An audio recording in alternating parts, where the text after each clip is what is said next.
Greer County Farm Bureau agents Mickey Lively and Rod Calhoun support high school sports. Mickey and Rod offer insurance for property, auto, casualty, life, commercial, and crop insurance. They're ready to serve you at 231 North Oklahoma in Mangum. Call 580-782-3827. We may be small town, but we have big dreams. This is Lori Laughlin from Cattlemen's Bank, member FDIC, and we are proud supporters of the Mangum Tigers and Lady Tigers. To all the athletes this season, give it your very best because Cattlemen's Bank is cheering loud and proud, and we're behind you all the way. Granite Drug Company would like to thank their customers for shopping local. They're proud to offer pharmacy services, including immunizations, Dispill personalized medication management, health and beauty products, gifts for every occasion, and the soda fountain, open all day and serving lunch from 11 till 2. Remember, when you need prescriptions filled, tell your doctor Granite Drug Company. Hi, Mangum Tiger fans. This is Jill Grauman with RE/MAX Property Place. If you need to buy or sell a property or a home in Mangum or anywhere in Greer County, just call me at 580-706-0259. You'll see lots of my signs around town because I get the results for my clients. I say, go Mangum Tigers. Jill Grauman, RE/MAX Property Place. Always here, always helping. All the employees at Great Plains Bank Mangum are excited for the new school year. The fall sports season is here. Fast pitch softball and football and all the activities surrounding those seasons. We look forward to seeing everyone come out and get that Tiger spirit and support the young men and women of Mangum as they try and bring home the gold ball. You will see us at the game and hear us on the radio and internet. Come see Great Plains Bank Mangum for your banking needs on the corner in downtown Mangum. Member FDIC, Equal Housing Lender. When it comes to funeral homes, there are several to choose from, but choosing a funeral home that is locally owned offers the advantage of the local owners who are involved right here in the community, helping you during your time of need. Greer Funeral Home owners Carson and Stacy Van Zant are perfect examples of owners who offer that family-like connection that you'd expect from a friend and a neighbor. Greer Funeral Home in Mangum and Granite, providing dignity and respect.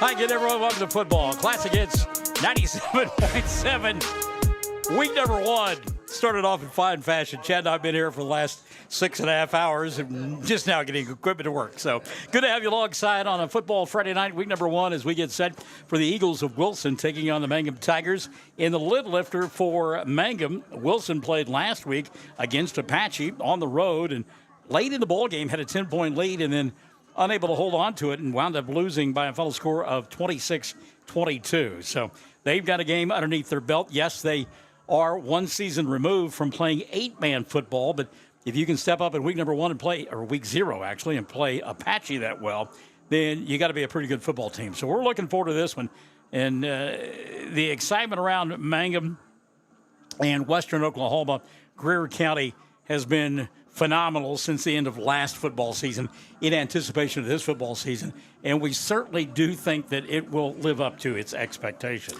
Michael, glad to be here, and yes, looking forward to it. I tell you what, I mentioned this off the air. Coach Sam Powers does a great job keeping the community and parents and fans involved throughout the year with his Facebook updates and everything, and so it is exciting. I mean, all summer long, these kids are just working hard. They're attending camps, and so, yeah, this is leading up to an exciting night here in Wilson.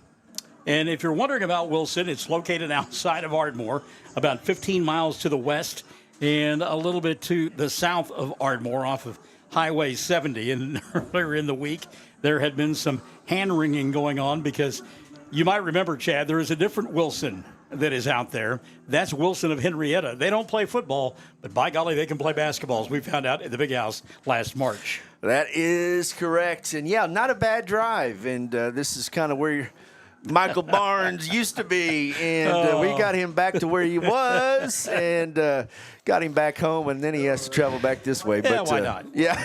Why not? You know, it's the life and times of Michael Barnes. There you go. Mickey Lively has joined us in the broadcast booth. The man Augustine has as well. Glad to have them alongside here this evening. Absolutely picture-perfect night. I'm happy to see that we've got Game Time Weather, sponsored by our good friend Corey Kendall, attorney at law. And we'll get to that after this timeout as we get set for Wilson and Mangum here on Classic Hits 97.7. When unexpected illness or injury disrupts your day, immediate care is a necessity, not a luxury. At Variety Care's Hobart Clinic, we're here for you at the moment you need us most. Whether you are battling the flu, managing a chronic condition, or simply due for your annual checkup, our team of dedicated healthcare professionals is here to support you and your family with personalized care, Sooner Care, and private insurance plans accepted. Visit today, 1000 South Broadway, Hobart, 405-632-6688 to schedule an appointment. That's 405-632-6688. Mangum Brick Company has been operating since the early 1900s. They're the largest private employer in Greer County. Mangum Brick is proud to support high school athletics radio broadcasts. And if you know of someone looking for work, always check with Mangum Brick, as they may be hiring. Ashley Slayton, family nurse practitioner, and the rest of the friendly faces at the JCMH Family Care Clinic in Mangum treat all ages, children through adults. This means we are all yours for well child exams, annual checkups, as well as those illnesses that can hit us. We also do management of chronic illnesses like asthma, diabetes, and high blood pressure. Same-day appointments are usually available. The JCMH Family Care Clinic is located at 114 South Lewis Tittle in Mangum. Call 782-3393 for appointments. Mangum Golden Age Apartments offer HUD-approved housing for anyone 62 or older or on Social Security or disability. They have one bedroom and efficiencies which include all bills paid, including Wi-Fi. Mangum Golden Age Apartments are located at 100 East Lincoln, right on the downtown square in Mangum. For more information, call Amanda at 580-782-2452. 580-782-2452. We yell loud and proud because we love the Mangum Tigers. This is Lori Laughlin from Cattlemen's Bank, member FDIC. On and off the field, we support the Tigers through and through because once you're a Tiger, you're always a Tiger. And Cattlemen's Bank is Tiger proud. Folks in Mangum know what to do when they need to quench a thirst, curb a hunger attack, or cool down with an ice cream. They just make the Loop at 918 North Lewis Tittle in Mangum. The Loop, supporting the Mangum Tigers and Lady Tigers. So a big howdy hi to Denise Short. She's watching tonight. Xavier Panetta has joined us as well. Jennifer Reisner checking in. Jennifer says, great to hear your voice, Mr. Barnes. Well, I'm glad that somebody can because it means that I'm still here on this side of the dirt. Scott Augustine has joined us, as has Brent Bogart. And hello to Tina Sharp-Clark. By the way, we'll talk more about it as the evening progresses. Big week of softball coming up next week for the Mangum Lady Tigers and Miss Clark's daughter, Palin. They have one. They play one more district game, and they win the district championship. They played earlier this week against Goodwill Texoma, and in the second game of a doubleheader, they won by 29-2. I saw that, and that is good stuff. So yeah, you're right. Coach has got them playing. Coach Stidham's got them playing really well, and that's exciting as we head down the stretch into the playoffs for fast pitch. All right, we talked about the weather. Let's check in now. Our weather forecast brought to us by our good friend, Corey Kendall, attorney at law, and game time weather, 87 degrees under fair skies. Wind howling out of the north now as it shifted at about 15 to 20 miles an hour. That will be the case throughout the course of the evening. Slight chance of showers and thunderstorms will occur tonight, although it's just a 20% chance. And as we mentioned, 87 now. There's game time weather brought to you by Corey Kendall, attorney at law. Field looks awesome, Mike. They talked to us about how they mark the field. And let me just tell you, whatever you're paying Dirk, you got to give him a raise because the field at Mangum looks awesome. And they've got a robot that does it here at Wilson. Oh, AI is infecting everything, isn't it? That's right. A couple of scores from last night, and these scores brought to you by our good friends over there at 333 Dental, Dr. Lively. It was Enid beating Lawton 49-21. Lawton is now a 5A school. They have been 6A forever, but Lawton moving down to 5A. They're actually in the same district as the Altus Bulldogs, and I would have paid to see this 8-man contest. Laverne outlasted Sealing 28-22. Wow. Yes, that is that would have been a good game, yes. They have gone to midfield for the proverbial coin toss as Mackenzie Laughlin Bates has joined us in the broadcast booth. And you were talking about this field, and I alluded to it earlier. It was a year ago that the Eagles of Wilson were an 8-man squad. They moved up to 11-man, and again, started off with a couple of toughies. Apache in week 0 and Mangum in week number 1. So it's not like they're playing the Sisters of the Poor. Nope, they said let's get after it. Yeah, and you're right. They're playing some good opponents, and again, facilities are outstanding, and they're looking forward to a fast start for them. And 11-man, Mangum trying to get their season cranked up, too. Sherry Shepard-Kendall has joined us in the broadcast booth. Fallon McKenzie-Webb, one day at a time, Sweet Pea, has joined us as well. And Shelley Jenkins-Mullins is with us here tonight as well, as the captains have gone to midfield. Wilson will be in all black with white numerals and gold trim. Meantime, Mangum with the orange pants. Love those orange pants. You notice the coaches had on orange shorts during the pregame? Love that. Yes. Got to get a pair of those. And debut them on the golf course to make my teammates sick when they see me in them. Our captains tonight, Austin Solis for Mangum, joined out there by Colton Laughlin. And I knew I would do it, and I got it out of the way right away. I told somebody last week I'll call him Colton 100 times this year. Well, I was asking, Remington Laughlin. Yeah, and I was asking about him to you earlier, and I just about said Colton, too. That does come to mind.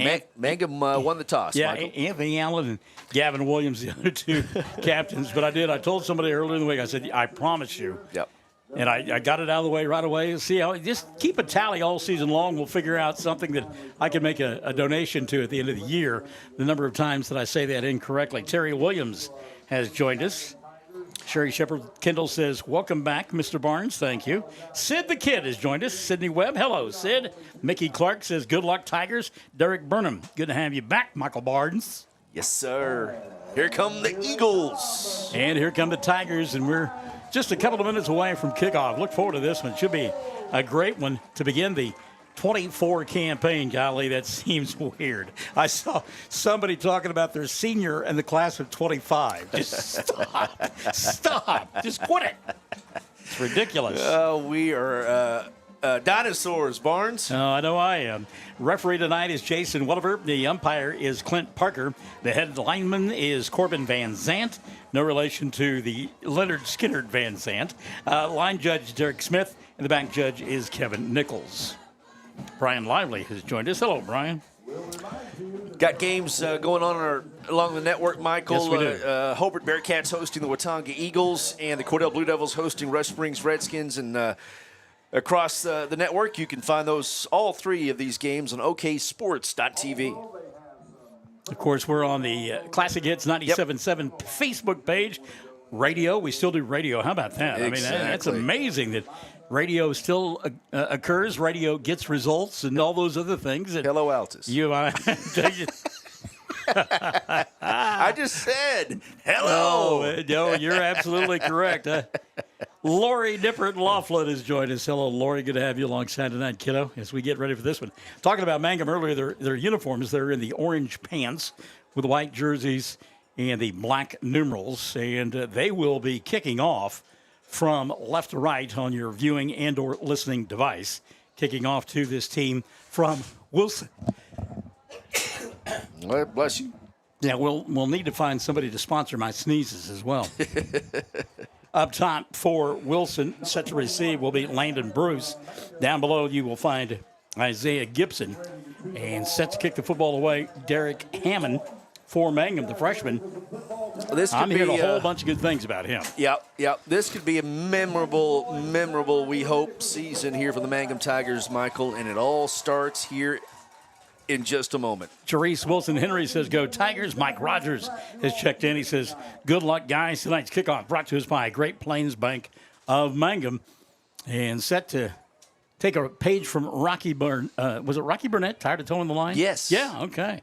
Set to kick this one off will be Mr. Hammond. There, puts a foot into it. High end over end kick fielded by one of the upbacks at about the 28. He'll come to the 30, go across the near sideline to the 35, gets a block 40, 45, and finally spun out of bounds inside Mangum territory. Well, they'll mark him out right at the midfield stripe. Said he stepped on the line there. Want to welcome Diane Taylor into the broadcast booth tonight. Hello, Diane. Good to have you alongside. So a nice return there by Wilson to begin the ball game, and great field position for the Eagles as they'll have it here on the near side. 1st and 10 at the midfield stripe. Debbie Smith Pride says, good luck, Coach Pride. He doesn't take a page from his dad, though. His dad used to come in the broadcast booth and give me a love tap on the booty for good luck. The younger Pride has too much pride to do that, apparently. Yeah. Full house backfield look for Wilson, 1st and 10. They have it at the 50.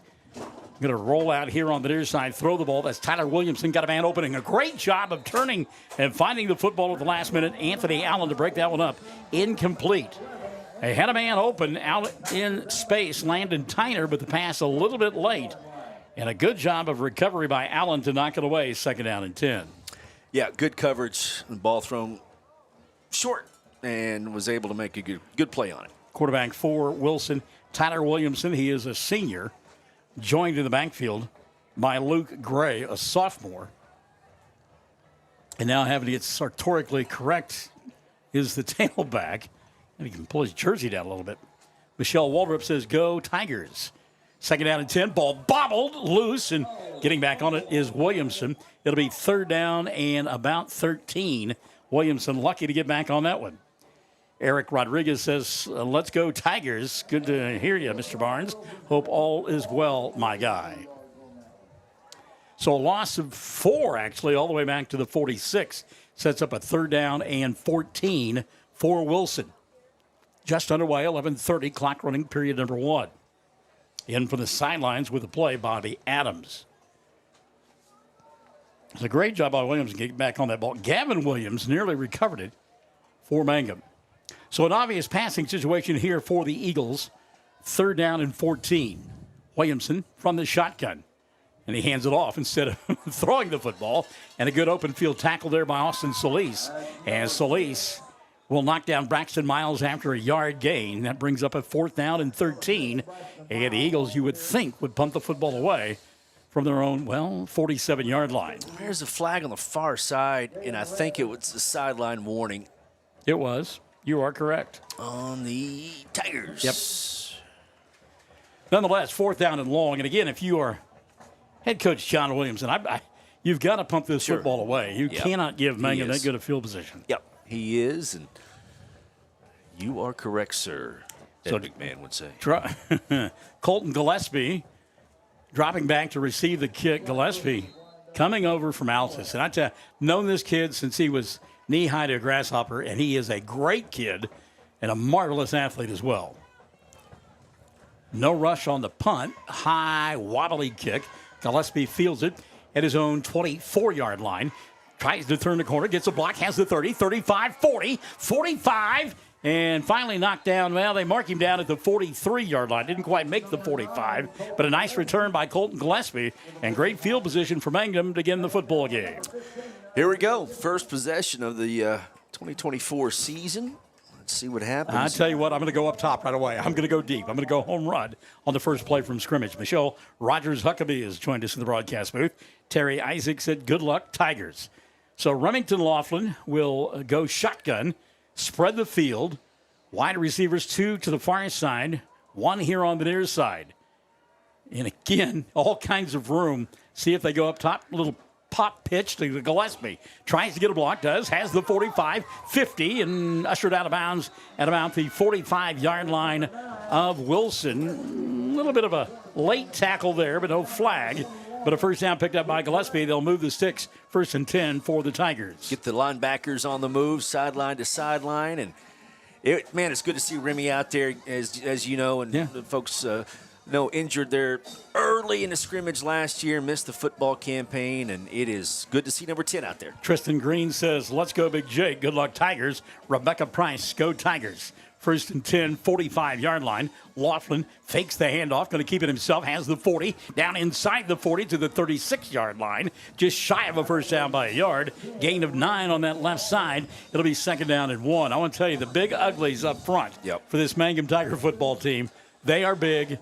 And they're not ugly, Mom, but they do the ugly work, okay? Right. Understand that. Dirty work down in the trenches. Yeah, 2 plays, 20 yards, 22 yards. So good start here for Mangum. Gavin Williams, one of those up front along with my bud. Oh, let me tell you about Jackson Brooks. I absolutely love this kid. I'm going to adopt him someday. His parents aren't aware of that. Or maybe they are, and they're saying, please take him, Mr. Barnes. The grocery bill we can't handle anymore.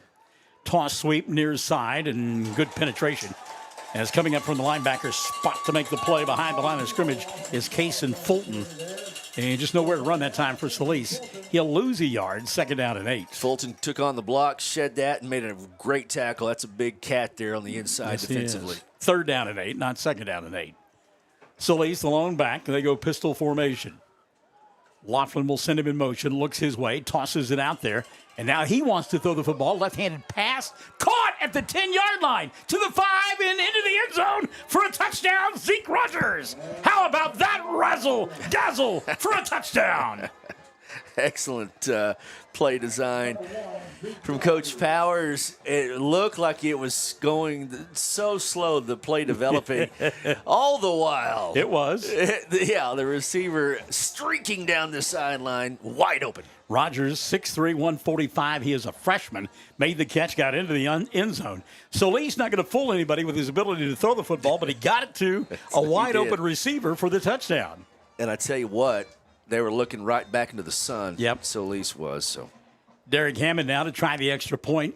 Gillespie, the holder, kick is on its way. It is up, and it is good.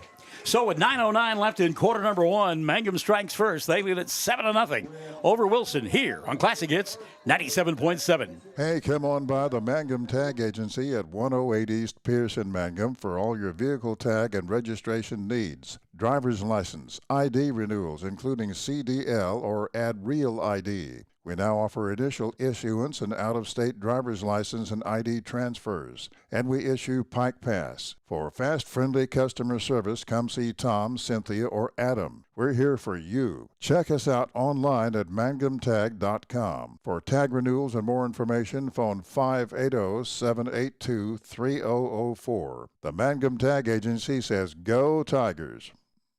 TCLC is a family-owned 5-star daycare center that has been caring for children for over 45 years. The owners of Tiger Cub are proud to serve the Mangum area and support the Mangum Lady Tigers and Tigers on the radio and streaming. Tiger Club Learning Center says, Go Tigers! First quarter being brought to you by Dr. Lively, 333 Dental. Mangum on top, 7-0. As they took the football 37 yards. They took it 63 yards for the touchdown. And a little razzle-dazzle. Halfback option pass.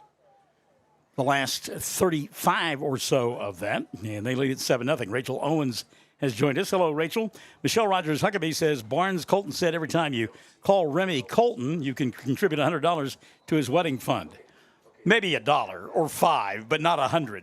But nice try. Here's the kick by Hammond, going to be fielded at the 28 to the 35-40, and knocked down there will be the running back for Wilson. So the Eagles will have it 1st and 10 at their own 40-yard line, down 7-0. Caitlin Thompson has joined us. Hello, Caitlin. Good to have you alongside. Glenda Laughlin says, Go Tigers. So 1st and 10 now for Wilson, their second offensive possession of the night, trailing 7-0. They went 4 and out in that first offensive foray. Mangum able to answer. Chad apparently working hard on getting our other broadcasts on the air. I was keeping down a distance and score on the wrong game. It was completely my fault. So Cordell folks were calling me saying, it's not 7-0 here. But it's 7-0 here. Well, we had a penalty at the end of that play. Personal foul called against Mangum. So it gives Wilson great field possession at the Tiger 45-yard line. 1st and 10, they go to work. And now some movement. Ball on the ground. Second fumble of the night by the Eagles. Second time recovered by Wilson. They'll lose a couple on the play. Bring up a 2nd down and a dozen. Something you'd usually see in a first game, but they, like you said, they've played already. They played Apache last week, so that's a little bit unusual to have those miss snaps here. Mindy Green says, Go Mangum Tigers, and Captain Green. Marie Tellis, hoo-hoo Zeke. I like that. That's good. That's some good stuff there. So second down and 11 officially, as just a yard loss on that dropped football. But again, working behind the chains, Wilson, great penetration to the 45-yard line and no more. And you talk about what an excellent quarterback Remington Laughlin is. He can come up and hit you, too, on the defensive side. Yeah, they have got size up front. They've got speed on the outside, too. Just back to the original line of scrimmage and already third and long. And tailback, that time, Braxton Miles took the handoff, and he got popped by Laughlin.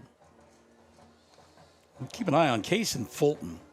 We mentioned him once on defense. That kid is massive. That's like a bowling ball. I mean, he needs a bigger uniform. That guy, he did. Wow. Merrill Stiegel-Aarons has joined us. Hello, Merrill. Third down and 10 for the Tigers. Quick handoff here on the near side. Again, great pursuit by the Tigers along the line of scrimmage.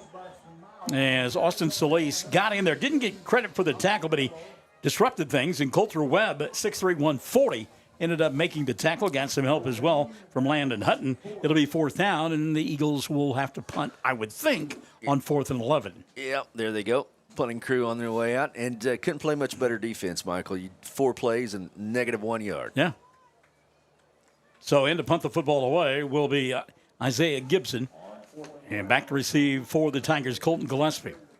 Mangum on top 7-0. We're at the 7:15 mark of quarter number 1. Again, not much rush. Better kick this time. Gillespie will go back and let it hit at the 10 and let it roll out of the end zone for a touchback. It'll be 1st and 10 for the Tigers. They'll have it at their own 20-yard line as they'll begin their second offensive possession of the night. Patricia Stover has joined us. Hello, Patricia. Morgan Maddox as well. Morgan and her husband expecting a baby in, they told me, late October, early November. Right. October 30th. Good day. Will that be yours? I'm not saying anything. So some razzle-dazzle the last time they had the football. Let's see what Mangum does here. 1st and 10 at their own 20-yard line. Laughlin hands it off to Solis, spins at the line of scrimmage. He'll break a couple of tackles, still on his feet, and he'll drive all the way out to the 25-yard line. Looked like a play that was going to be stopped at the line of scrimmage, and Austin kept churning, banging, bumbling, stumbling, and picked up 5. Got a good tough run. Get the clock going. 7-0 lead on the road. David Henry checking in. Let's go Tigers, he says. Second down and 5. Solis going to go in motion. Laughlin going to keep it himself. Quarterback draw. He gets hit at the line of scrimmage. Maybe gets a yard. That'll bring up a 3rd down and about 4 for Mangum. Are you a little surprised? That's twice now we've seen Laughlin carry the football. Well, it's probably, a little bit with the injury situation. Yeah. But, he just hadn't played an official game in a couple of years. But, a lot of scrimmages. Good camping, too, all throughout the summer. 2 wide receivers here on the near side on 3rd down at about 4. Now we'll go strong side to the near side with 2 more wide receivers. Laughlin going to keep it himself. Student body left. Remington turns the corner, picks up the 1st down out to the 31-yard line. And a great job there. Austin Solis leading the way. And another 1st down picked up by Mangum. Cecilia Panetta says, I'm watching. What did Hank Stram say? Matriculate, boys. Keep matriculating the ball down the field. Elaine Mills-Smith, Chaz Allen, and Nicole Thurman have all joined us. Hello, guys. Angela D. Shelton watching as well. So 1st and 10 from the 31. Mangum a little more methodical this time with the football. Solis with a handoff. Now an inside reverse to Rogers. Avery weaves his way through traffic and will take it out to the 35-yard line. A gain of 4 for Rogers. That'll bring up a 2nd down and 6. And again, that one not that fast in developing, but Rogers using his athleticism to get 4 out of the play. Get behind those big guys. Hard to find him. You bring up a great point. I mean, there are some kids with rocks in their pockets on that line of scrimmage. 2nd down, we'll call it a long 5, short 6. Laughlin going to send a man in motion, and it's Landon Hutton. Hands it on to Solis. Big hole right up the middle. He'll take it to the 40 and be about a half-yard shy of a 1st down. That'll bring up 3rd down and about a half. Talk about those big fellas up front. One of them made a nice block there, Gavin Williams, leading the way. All of them plus plays, Michael. No losses. So far, so good. So 3rd and about a yard, and they're going to go from the shotgun formation. A little bit surprised there. I don't know. You just don't go push them aside as big as they are. And that took a long time to develop, and they will lose a couple of yards back to the 39-yard line. Brings up a 4th down and 2. And what that play tells me, Chad, Sam Powers made up his mind. He's going to go for it on 4th down. You are correct. Yeah. Since he ran that deep draw play, I think he made up his mind he was going to go for it on 4th if he didn't make it. So Laughlin from the pistol, now they'll look to the sideline, change the play. Maddie Lively has joined us. Hello, Maddie. Laughlin hands it off, left side Solis, and Austin not going to make it to the 40-yard line. And just as quickly as you talked about no negative plays, a couple of them back-to-back, and the Eagles going to get the football deep in Mangum territory inside the 40 at about the 39-yard line. Yep, you are correct. And Michael, both lines of scrimmage, we talked. Yeah. You mentioned it, man. There's some big guys down low for Mangum and Wilson. And right now, the last couple of plays, getting the penetration from the linebackers and not able to get loose. 7-0 ball game. 4 minutes left here in quarter number 1. And I think that's also confidence in Coach Powers saying, okay, well, if we don't pick up the first down, the defense has not given up anything yet. Yep. I've got confidence in them. So it'll be 1st and 10 officially at the 39-yard line of Mangum. Wilson with their 3rd offensive possession of the night. They put the ball on the ground a couple of times. Got to be careful here. Wide receiver split out on the near side by himself. That's Cole Hedgewood.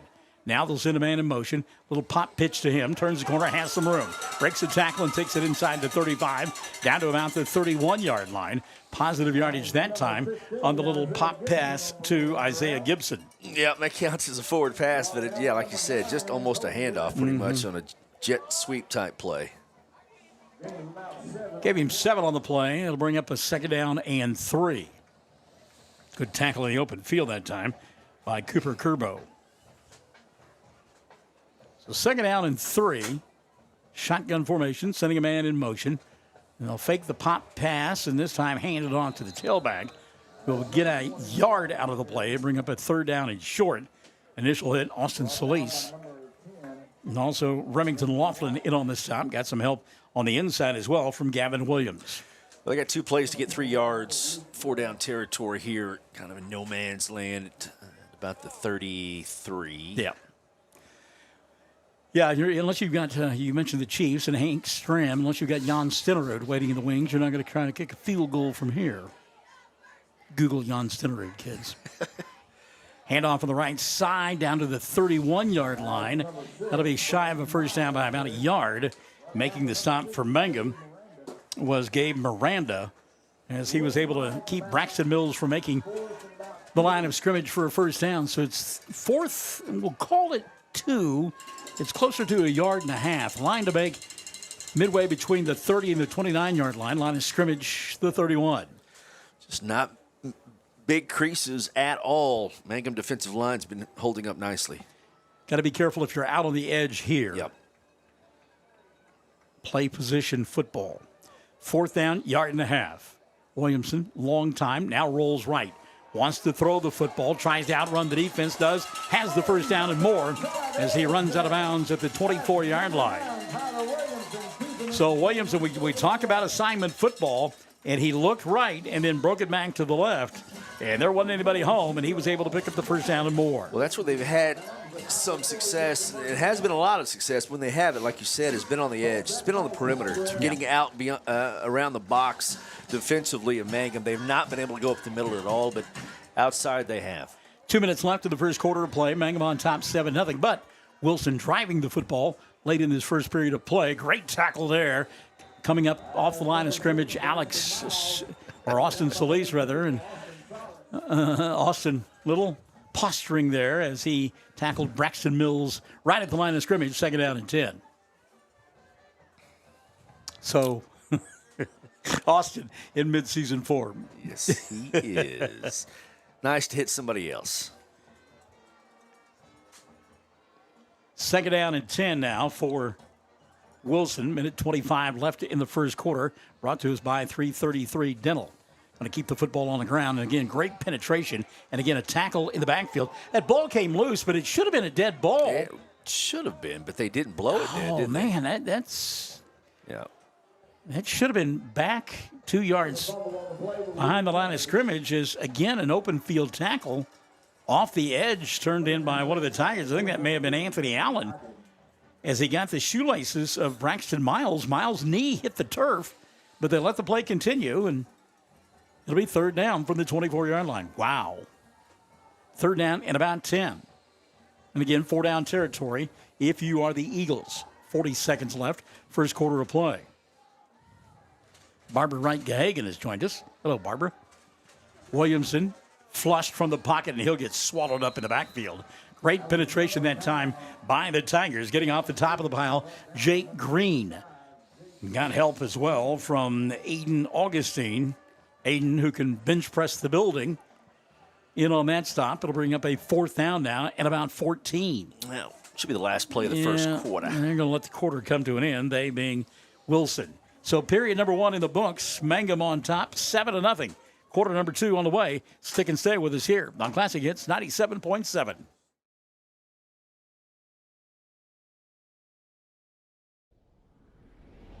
Sovereign Bank is your bank of choice. Sovereign Bank is a proud supporter of the Mangum Tiger Athletics. Supporting our schools and athletic programs is a top priority.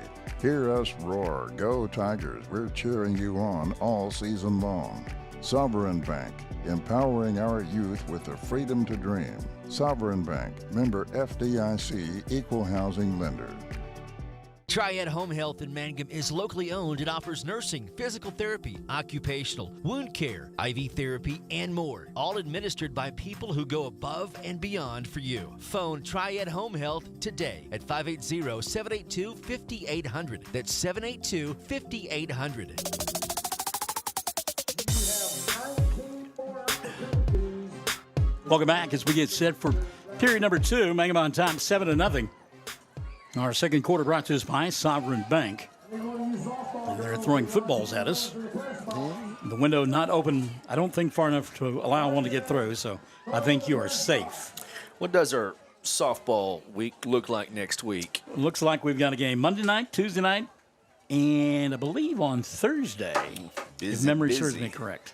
Right. So, and we'll talk a little bit more about it at halftime, but again, the softball team has simply run roughshod through the district. They're 5-0 and got challenged in the first district game against Merritt, winning that one by a score of 8-5. They have absolutely blown the doors off of Hooker and Texoma Goodwill. And again, just one district game remaining against Merritt. So, for all intents and purposes, Jenny Stidham's team has wrapped up the district title. All right, fourth down and long. Wilson wants to throw, bubble screen out here on the near side, and good room down to the 15 and now to the 12-yard line. We'll go the tailback, and Mangum that time got a little bit lulled to sleep. They thought that the Eagles were going to go deep, and instead a little bubble screen out here on the near side and all kinds of room for the back to run, and picked up the first down and more. Yep, like you said, inside the 15 at 13-yard line, knocking on the door of the Wilson Eagles. Thank you, Bob Dylan. So excuse me, I'm sorry. First and 10, Tyler Williamson from the shotgun, little pistol look actually, takes the snap, hands off to the tailback, and great penetration that time by the Tigers. As getting off the bottom of the pile will be Aiden Loftus and Trey Williams in there as well. Williams, 5'11", 250, and he had the unenviable task of trying to track down that running back on that screenplay, the previous play that picked up the first down. And Trey, he's not built for that. He's looking to fill a hole. Loss of a yard. Second down and 11. Williamson again hands it off to the tailback. This time a little room on the right side as he'll work his way down to the 11-yard line. So get that yard loss back, plus 4 more.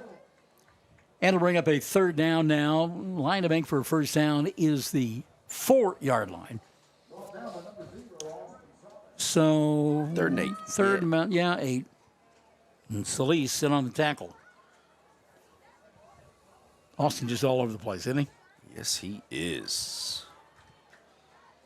So, again, if you are those linebackers, you got to be aware of that little bubble screen that burned them the last time. Send a man in motion, will the Eagles. They'll go with a pop pass, trying to turn the corner, not getting it done. Face mask going to be called, though. Oh, man. It's a nice tackle by Trey Williams, but he got up on the face mask and pulled the back down. And that'll be an automatic first down. Good job by Williams, but again, he got some face mask. And with that, they will mark it off against the Tigers. Alex McKendrick. Oh. What a break. Wow. What a break. So I'm not donning the referee's uniform this year. I thought that was a big-time face mask. I think the Tigers did as well, but it was a hold on the Eagles instead. Obviously, Mangum will decline, and it brings up a 4th down and 11. How about that play? Yeah, no kidding. That is a big-time play. It did look like from up here his head got jerked around. Well, yeah, and the official threw the flag right there. Yeah. All right. So 4th down and 11. Obviously, Wilson going to go for it this deep in Mangum territory. Trailing 7-0. Williamson, flush from the pocket, breaks a tackle, now throws on the run. Ball nearly picked off, in and out of the hands of Diego Tellis, the defender. Nonetheless, it's over on downs, back to Mangum here, as they'll get their first offensive possession in period number 2, with 9:51 showing on the clock. Yeah, good answer by the Mangum defense. They got Wilson got close inside the 15-yard line, not able to do much of anything, and Mangum gets the ball back with a full field to go. I want to say hi to Rachel Adami. She says, let's go Tigers. Angie Varela Warren, go Tigers. Dave McCook, go Tigers from Myrtle Beach, South Carolina. It's on my bucket list. I'm going to get there someday. Yep.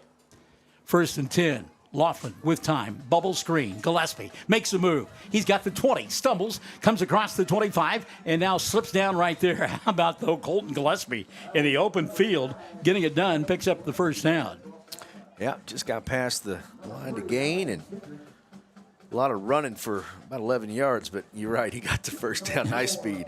Jennifer Reiser reminding me and confirming Monday, Tuesday, and Thursday softball next week. Okay. And we're all in the friendly confines there in Mangum. Sweet.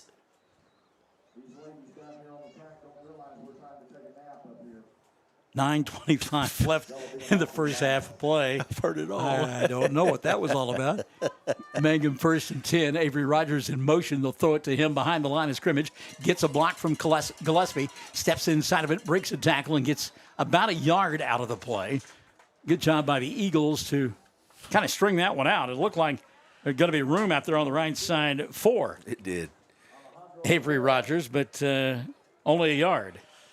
You pay your PA guy chili dogs. You get what you're going to get some commentary.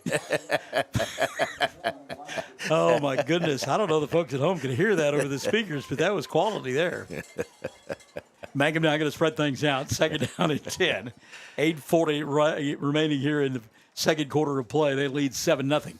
Gillespie with the screen pass, caught, 30, gets a block, brings it to the outside, spins at the 35, and finally knocked out of bounds at the 40-yard line. Colton Gillespie getting it done, taking advantage of the block, and then a little whoop, a little dipsy-do and a move for the first down. Love that move.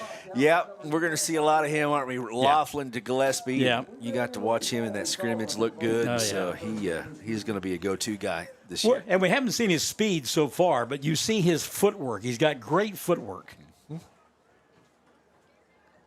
So he's split out here on the near side. Empty backfield for Laughlin. Going to keep it right side. Gets a block from one of his big ones. Has the 45-50 inside Wilson territory. Down to the 46-yard line. As Laughlin running hard on that right side. And Remington picks up the first down. And again, you've got mashers up front. You've got guys that are just going to pancake your butt if you don't get leverage on them. Kason Frias, one of those guys here on the near side. Number 51 on your screen. He is a load. 1st and 10. Again, Laughlin going to keep it right up the middle, and why not? He's got 4 more. We'll give him down to the 41-yard line. It'll bring up a 2nd down and 6. Hurry up. Yeah, I mean, why not? I mean, you got them on the ropes. You're up 7-0, 7:35 left in the half. Deep handoff this time to Solis, and he'll bang his way down to near the first down yard marker at the 36-yard line, and Austin will pick up the first down. Solis running hard on that right side. Yeah, you're right. Looks like they're trying to wear this defense just down flat. Big-time numbers across the way with bodies. Solis again on the carry right up the middle. He'll take it to the 30-yard line. They'll mark him down and said his knee was down at the 31. Nonetheless, he picks up 4, second down and 6. And again, go hurry up and just simply get after him. And it's what they're doing right now. Mangum just sitting running right down their throats. Laughlin going to keep it himself, break it to the outside, hands the 30, flag flies. Inside the 15, down to about the 12-yard line. But I think this one's going to come back. I speculated incorrectly last time, but this time I think we're going to get a hold on the interior line of Mangum. Flag sitting at the 32. One way to get Big 35 down, and that is to tackle him. It was just a little bit too much out in the open, wasn't it? Yeah, it was. Rochelle Martinez says, let's go Mangum. And they have been on the go this drive, but going to lose some yardage here. Yeah, and the thing that was so tough about that, Laughlin was already downfield. Yeah. The hold wasn't necessary. But in the heat of the battle, I understand why it happens. 2nd 14. And that is a spot foul. Laughlin now wants to throw the football, has time, going to go upstairs, throws into double coverage. The ball going to be picked off by Wilson. Good job by the Eagles that time as they had bracket coverage down the far sideline. Remington put that one up for grabs, and not a bad throw, but when you throw into double coverage, extra set of hands there to take the football away, and Wilson did just that. Yep, both safeties there, and nice play on the ball. And turnover gives Wilson the ball back inside their own 10, just past the 5. 6:39 left in the first half of play. Second quarter, brought to us by our good friends over there at Sovereign Bank. So the defense, see if they can come up with a turnover here, deep inside Wilson territory. Eagles trailing 7-0. They go from the pistol formation. Williamson drops back the pass, throws across the middle, and he threw into triple coverage.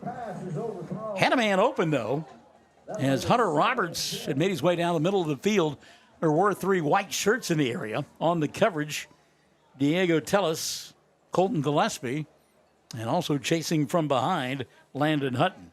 Incomplete, second down and 10.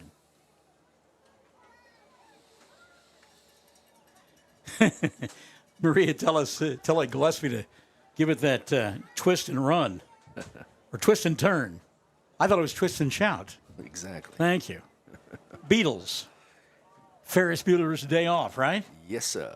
Bueller. Anyone? 6:30 left in the half. Second down and 10. Wilson with the football, trailing 7-0. Man in motion for the Eagles, and an inside handoff. Doesn't fool anybody, as the white shirts are there to make the tackle after about a 2-yard gain. That'll bring up a 3rd down and 8. All kinds of bodies getting off the pile. Jake Green, Remington Laughlin. And in the middle of that mass, Aiden Augustine. So 3rd down now. They only gave the back a yard on the play. 3rd down and 9.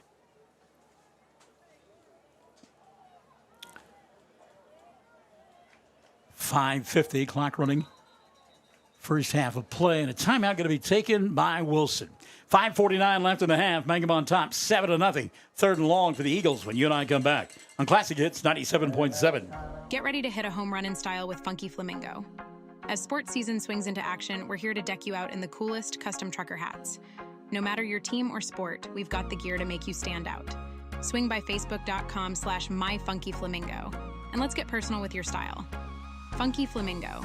Your game day just got a whole lot funkier. Customize it, wear it, love it. Email me at funkyflamingollc@gmail.com or call 405-422-0082. 333 Dental Care in Mangum is the dental practice of Dr. Dustin Lively. His experience, skill, and compassion go together when providing exceptional, up-to-date patient care. Dr. Lively and his team of professionals are proud to help you with the best dental care possible, along with preventive care that will result in a beautiful, long-lasting smile. Call 580-782-2552 or visit the team at 333 Dental Care. They support the Mangum Tigers and Lady Tigers. Checking in from Sentinel tonight, our longtime friend Alyssa Chandler. Hello, Alyssa. Hope all is well with you. Diana Kendall says, let's go Tigers. 3rd down and 9, 5:44 left of the first half of play.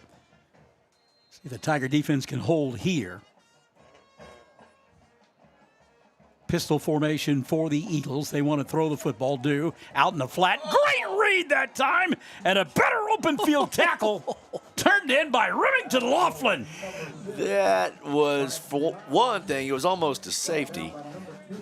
He leveled the boom. I'm not sure how Braxton Mills held on to that football. I don't know how he did because as it hit his hands, Laughlin hit him. Wow, what a hit. Welcome to football on a Friday night. So, kicking from the proverbial shadow of their own goalpost will be the Eagles of Wilson.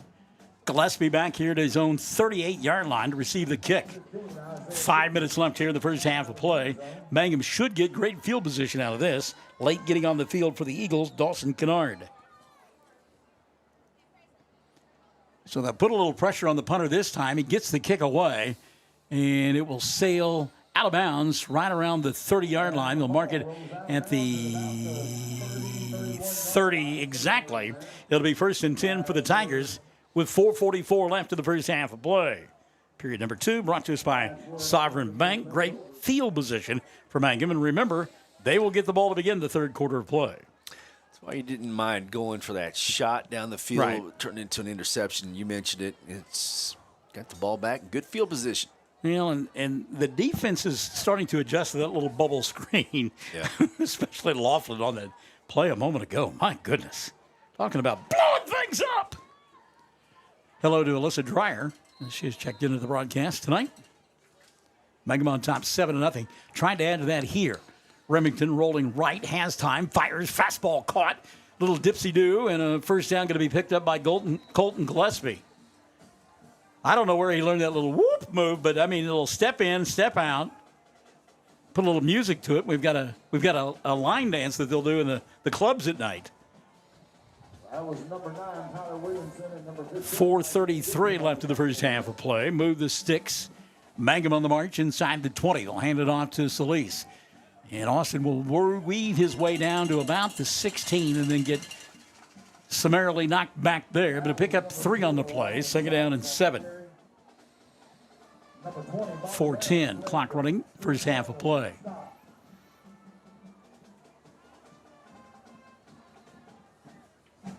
Pistol formation. Solis again, right side, big hole. Breaks a tackle. Still on his feet, inside the 10. He's got the first down all the way to the 5-yard line. In fact, give him the 4. It'll be 1st and goal from there. I want to say hi to our good friend Kurt Mays. Kurt's one of those that we worked with last year at KICM 97.7 in Ardmore. Deep handoff, Solis, and Austin going to score from 4 yards away. Or did he? It looked like the official here on the near side put up both hands and then dropped the left hand down. Man, just short. Wow. So they gave it the half-yard line. He did. The official here on the near side running in, had both hands up, and then lowered the left one. Anyhow, Kurt, hope you're doing well, buddy. Ventura Zuniga Jr., let's go Tigers. So 2nd and goal from the half-yard line, and Laughlin on the quarterback sneak for the touchdown. That was a given there. So Mangum will take it 30 yards for the 2nd score of the night.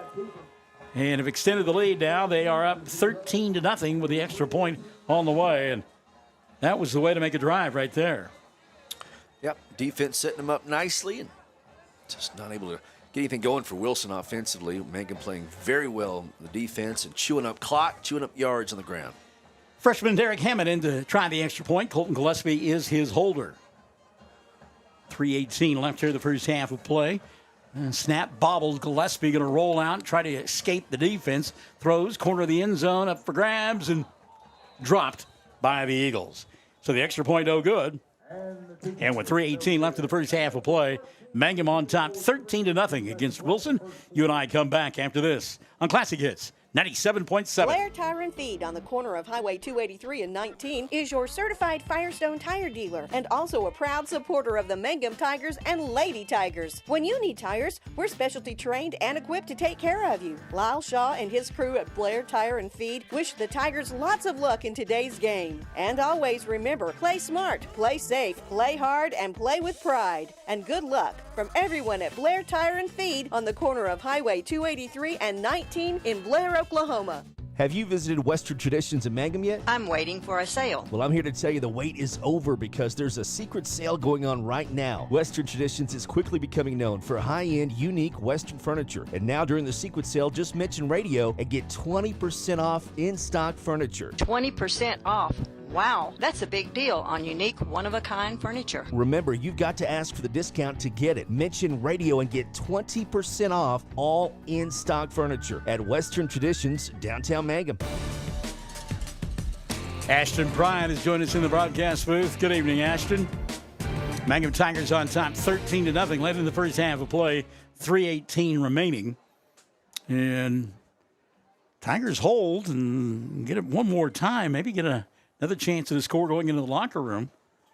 Again, talked about it earlier, but they're going to get the football to begin the third period of play. So really a chance to distance themselves with the Eagles here. Yep, both teams have 3 timeouts. Mangum could use it here if they so choose. I think end-over-end kick fielded at the 20, up to the 25, and brought down at the 26-yard line. Open field tackle there by Max Richardson. Isaiah Gibson thought he was going to have some room over here on the near side, and not so fast, my friend. Max came out of nowhere. Let's see if they throw it. It could stop the clock and benefit Mangum. And you said both teams had 3 timeouts, but if memory serves me correct, Wilson took a timeout. Okay. When they were deep in their own territory on that last drive, just ahead of the play by Laughlin, the defensive play. So I think they've only got 2. I don't think the scoreboard recognized that. They're going to go under center for the first time tonight, will the Eagles. So they may not put the ball in the air. Mix up in the backfield. Not sure who to hand that football off to, and loss of about 3 on the play. As there were more white hats there than anything. Tackle turned in by Aiden Augustine. Also in on the stop for Mangum, Gabe Miranda. Miranda 5'8", 205. The quintessential nose tackle, if you will. See if he calls timeout. Coach Powers does after this play. Loss of 1 officially. 2nd down and 11. 2:35 left of the first half. Play clock is at 13. They'll go back to the pistol formation, will the Eagles, on that 2nd down and 11. Send a man in motion. Going to keep the football on the ground, and again, just nowhere to go. Swarming defense by Mangum. As the tailback will get across the 25 out to about the 27-yard line. And they'll actually give him the 28. Jake Green in on the stop, and there's your timeout. So Mangum will take it, and the clock continues to run. It is continuing to run. And they need to put about 6 seconds back on the board. Nice. 2:06 left in the first half of play. Timeout going to be taken here. We take one as well. Mangum leading 13-0. Classic Hits 97.7. Have you visited Western Traditions in Mangum yet? I'm waiting for a sale. Well, I'm here to tell you the wait is over because there's a secret sale going on right now. Western Traditions is quickly becoming known for high-end, unique Western furniture. And now during the secret sale, just mention radio and get 20% off in-stock furniture. 20% off. Wow, that's a big deal on unique, one-of-a-kind furniture. Remember, you've got to ask for the discount to get it. Mention radio and get 20% off all in-stock furniture at Western Traditions, downtown Mangum. We are a community of ongoing legacy and tradition. This is Jacob Gilner from Cattlemen's Bank, member FDIC. We are so proud of the continued success of Mangum Tigers and Lady Tigers, on and off the field and court. Good luck on another exciting season, Tigers. Cattlemen's Bank, is behind you all the way. Well, nobody from Mangum noticed it, or they're not going to put up the fight, but there should be 2:12 left in the first half, not 2:06. And 6 seconds ran off the clock after that timeout was taken. Third down, Andy 9, we'll call it. And rolling out, Williamson wants to throw the football, does. Pass is tipped, then caught by the rumbling, bumbling, big-time tight end. And, boy, I tell you what, the load there, Case and Fulton, near the first down marker. Did they get him down prior to it? I think they did by about a yard, waiting for the official spot. And, yeah, he's short by about a yard and a half, actually. Clock continues to run. 1:40 now left in the first half of play. Mangum not taking a timeout here, 4th and 1. I'm not sure that they don't think that the Eagles going to go for it. Brad Gilbert has joined us. Hello, Brad. Had a chance to see his daughter hit a home run about 10 days ago in a softball game. 4th and long, quarterback keeper by Williamson. He's not going to get back to the line of scrimmage, and Mangum will get the football back. Great penetration by the Tigers. As the snap was high, Laughlin is there. Ball came free. Coming out of the pile with the football was Aiden Augustine. Turned it over. Yep. But it'll be Mangum football with 1:11 left in the first half of play. Great field position as they'll take over at the Eagle 35-yard line. 2 timeouts remaining. Yeah, that was weird. But now they're going to take a timeout. Mangum or? Yeah. Interesting. They just signaled that Mangum was taking a time. We're going to keep it right here. Mangum going to take a timeout. Tigers will have it 1st and 10 at the 35-yard line. Yeah. Coach Powers knew what he's doing. I get the stop and the turnover and didn't have to call that timeout. But like you said, I guess ended up calling the timeout. Make sure you get maybe a couple of plays already in the heads of the kiddos as we get ready. Just over a minute left with a short field, trying to get up by 3 scores. I want to say hi to Billy Murphy up there in Tulsa, living on Tulsa time. I don't know if Billy would know that song by Don Williams, but we do. Billy, one of the younger models of the Altus Merchants softball team. But he's like 47 now, so not as young as he once was. So it'll be 1st and 10 for the Tigers, 35-yard line of the Eagles. And I'm like you. You've got to have 2 plays called here, don't you? I think so, depending on what that first one is. Got to keep that clock going. Little pass over the middle intended for the big tight end. And just out of the reach of Trey Williams. Almost. Incomplete, 2nd down and 10, nearly picked off. Yes, it was almost picked off. Have you seen 2 larger human beings playing tight end than Case and Fulton for the Eagles and Mr. Williams for the Tigers? I mean, that should be illegal. Those guys, you can't be that big and run that fast, but they do. 2nd down and 10. Laughlin with pressure, rolling out, breaks the tackle, still on his feet, gets a block from Green, wants to throw, nobody there, goes down the far sideline. He'll pick up the first down, get belted out of bounds, and stop the clock with 54 seconds left in the first half of play. Great running by Laughlin as he picked up the first down inside the 25 at about the 24. It'll be 1st and 10 from there.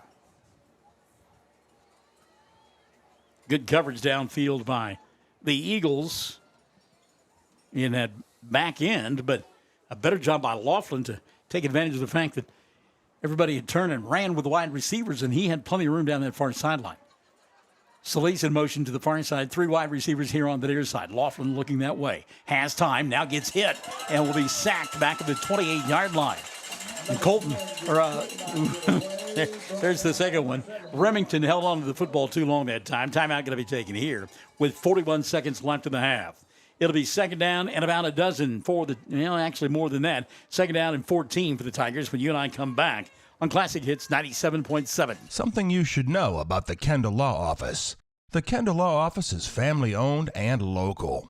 They use up-to-date technology to ensure their productivity provides timely service to clients, and this always includes client access to our firm via email and text.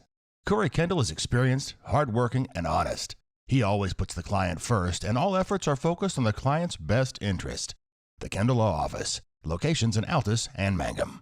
When you need auto repairs, save money and get it done right at Dwayne's Auto in Mangum. Dwayne's fixes flats, does brake jobs, turns rotors, alignments, that all-important air conditioning work, and general auto repair. If your car or truck isn't right, just head to Dwayne's Auto at 1205 North Lewis Tittle in Mangum. Call 782-5151. That's 782-5151. Mangum Tiger proud. All right, let's set the stage for Toonie, Lucas, Lively, and the rest of our listening audience. Second down and 14 for the Tigers.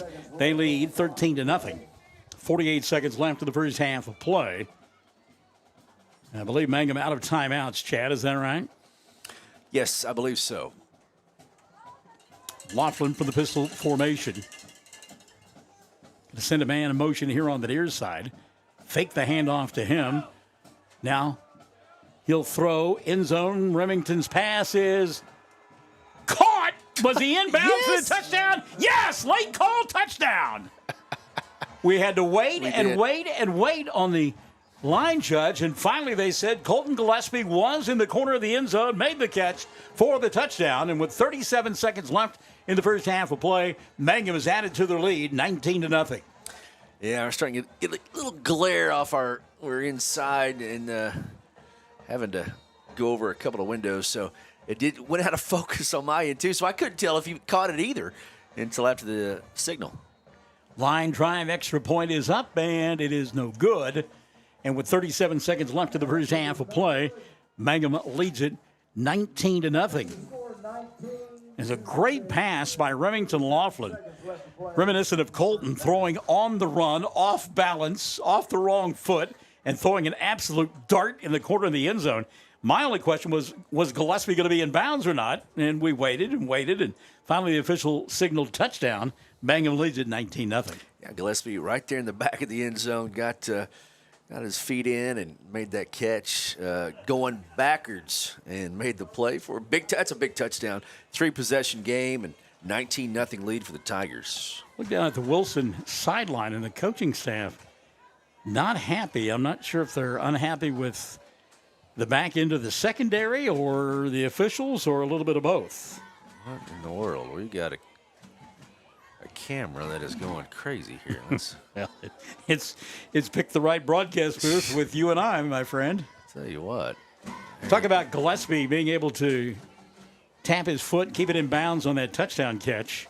How about, they say that football is a game of inches. Did we see that last night with the Baltimore Ravens and the Kansas City Chiefs? Something else. I mean, maybe an inch and a half, 2 inches, the difference between the Ravens winning that football game against Kansas City at Arrowhead and the Chiefs winning the lid lifter. Kickoff here, fielded at the 20, out to the 25, 30, still on his feet across the 40, and then dragged down at about the 41-yard line. Good open field tackle turned in by Mangum's Clayton Caskey. Klasky, 5'9", 155, and made a great open field tackle with 28 seconds left to the first half of play. Just a great night for football. Weather is just perfect. And this air conditioning blowing on my back. Yeah, perfect weather. Are you getting numb from the neck down or what? A couple of times I moved back, I get a lot like, wow, that's cold air coming out of there. Got the window open in front of me and got the nice evening air blowing in. So keep everything in front if you are Mangum. Yep. 27 seconds officially left in the first half of play. Tigers on top, 19-0. They'll get the ball to begin the third period of play. Ruth Beal has joined us. There's a pass over the middle and behind the receiver that time, Hunter Roberts. Roberts had the ball sail over his head. Good coverage by Landon Hutton here on the near side. Second down and 10. 23 seconds left in the first half of play. Quarter number 2 brought to us by Sovereign Bank here on Classic Hits 97.7. In the friendly confines of the Liberty Bowl next Friday night, Hobart will come to town. They're playing at this hour. Get an update on them during our halftime. Second and 10, Williamson, quick pass and great defense across the way. They went for the big tight end. Kason Fulton couldn't hold on to it. Anthony Allen knocked the ball away, and now we've got some woofing and pushing and shoving and got some penalty flags flying as well. Yep, there's some Don Henley dirty laundry on the field, isn't there? Get the call from the White Hat, personal foul against the Tigers. So that'll take it from the 41-yard line of the Eagles across the midfield stripe and into Tiger territory all the way down to the 44. 19 seconds left of the first half of play. Have we heard from the Shelley Fox contingent tonight? We have not. Okay. She had an engagement she was going to, but she was supposed to let us know just as soon as she was done. I'm sure she will. First and 10 from the 44. Williamson from the shotgun, flush from the pocket, running down the open field, and a good tackle at about the 42-yard line. Williamson, the quarterback, knocked down. Open field tackle turned in there by Cooper Curbo. 5'8", 165, and that's how they do it. Get your head and shoulders across the ball carrier, and you take the feet away. So you have a timeout on the field. Keep it right here. 10 seconds left of the first half of play. Mangum in front, 19-0. Yeah, looking forward to seeing Liberty Bowl next week and seeing Dirk and the guys and Mitch McLaughlin. I'm looking forward to see if they've got the roof put back on. Last week they had raised the roof. Because the roof was on fire. So. Yeah, looking forward to that and that field too. I know Dirk just does an incredible job with He does. He certainly does. So second down and call it 7. Ball setting at the 41.5-yard line. Final timeout of the half there, taken by the Eagles as well. And again, if you are Mangum, do not let anyone get behind you. 13 seconds left in the first half. Williamson from the pistol. Taking a long time. Now gets the snap, rolls near side, looks, flush from the pocket, being chased, throws on the run, catch is made at about the 21-yard line. Good catch there by Luke Gray. It'll stop the clock with 5 seconds left of the first half of play. And I said 21, that's the 31. It'll be first and 10 from there, but essentially this is first and 31 for this group from Wilson. They use their final timeout of the half here with 5 seconds left in the frame. 5 seconds, yep. Oklahoma State takes on Arkansas, 11 o'clock. That's going to be packed at Boone Pickens. And the Sooners take on the Houston Cougs on the SEC network tomorrow night. So were you like me last week when you were watching the scores roll across in the bottom of whatever game you might have been watching? Like you'd see Big 12 scores, and it would mention Arizona State and Arizona, Utah. It threw me. Yeah, exactly. Just seeing that Big 12 logo on the Colorado Buffaloes again. Yeah, glad to see that. They play Nebraska tomorrow. Yes, they do. And it'll be wild in Lincoln. You can count on that. Deion Sanders is his own guy. But I'm thinking he needs to ditch the gray beard. Yeah.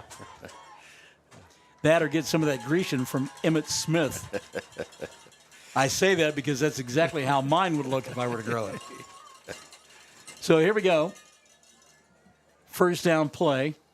Time will expire during the play. Throw across the middle and nearly picked off by not one but two Mangum Tigers as it went through the hands of Diego Tellis, and then Max Richardson almost came up with a loose football.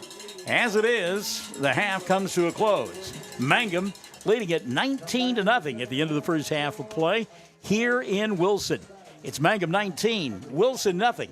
Halftime coming up here on Classic Hits 97.7. Friends, it's important to take care of your eyes, so make an appointment soon with Dr. Michael Geiger in Altus, Seth Geiger in Frederick, and Bryce Geiger in Elgin, and a new addition to our staff, Dr. Maddie Rhodes. The Geigers are professionals and very good at what they do. Geiger Eye Care is proud to support youth and sponsor sporting events. They encourage you to attend all the events you can and be involved with our youth. Geiger Eye Care, Michael and Maddie in Altus, Seth in Frederick, and Bryce in Elgin. Make an appointment soon with Geiger Eye Care, Altus, Frederick, and Elgin. Did you know the freshest and most beautiful long-lasting flowers always come from Flowers Unlimited in Mangum? If you want to send flower arrangements that look and smell great and last a long time, your best choice is to make that local phone call at 580-782-2122 for fresh flowers, silk flowers, gift selections, collectibles, memorials, and bereavement gifts. Make that trip to Flowers Unlimited, 113 South Oklahoma in Mangum. Greer County Farm Bureau agents Mickey Lively and Rod Calhoun support high school sports. Mickey and Rod offer insurance for property, auto, casualty, life, commercial, and crop insurance. They're ready to serve you at 231 North Oklahoma in Mangum. Call 580-782-3827. We may be small town, but we have big dreams. This is Lori Laughlin from Cattlemen's Bank, member FDIC, and we are proud supporters of the Mangum Tigers and Lady Tigers.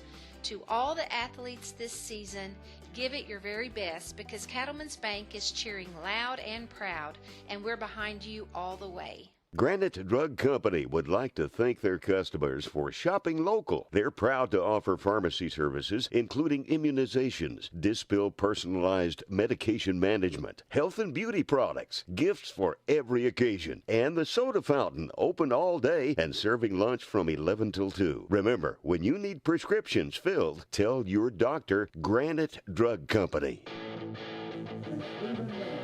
At the half, Mangum on top 19-0 against the Eagles of Wilson. Lid lifter for the Tigers, second game of the year for Wilson. They lost last week in a late bowl game. The bowl game wasn't late, but they lost late to Apache. Final score there was 29-22. Elsewhere in Class A play tonight, Carnegie is at Hinton. Velma Alma is entertaining Cashin. Cordell and Rush Springs, get a scoring update on them in a moment. Frederick, we met their bus on the way here. They were headed to Wellington to take on the Skyrockets in flight. Afternoon delight. Healdton is playing at Walters tonight. Hobart at Watonga. We'll get an update on that as well. What about Hooker? Hooker, you talk about stepping up. They've decided to play Guyman this evening. Holy cow. That's Class A versus Class 5A.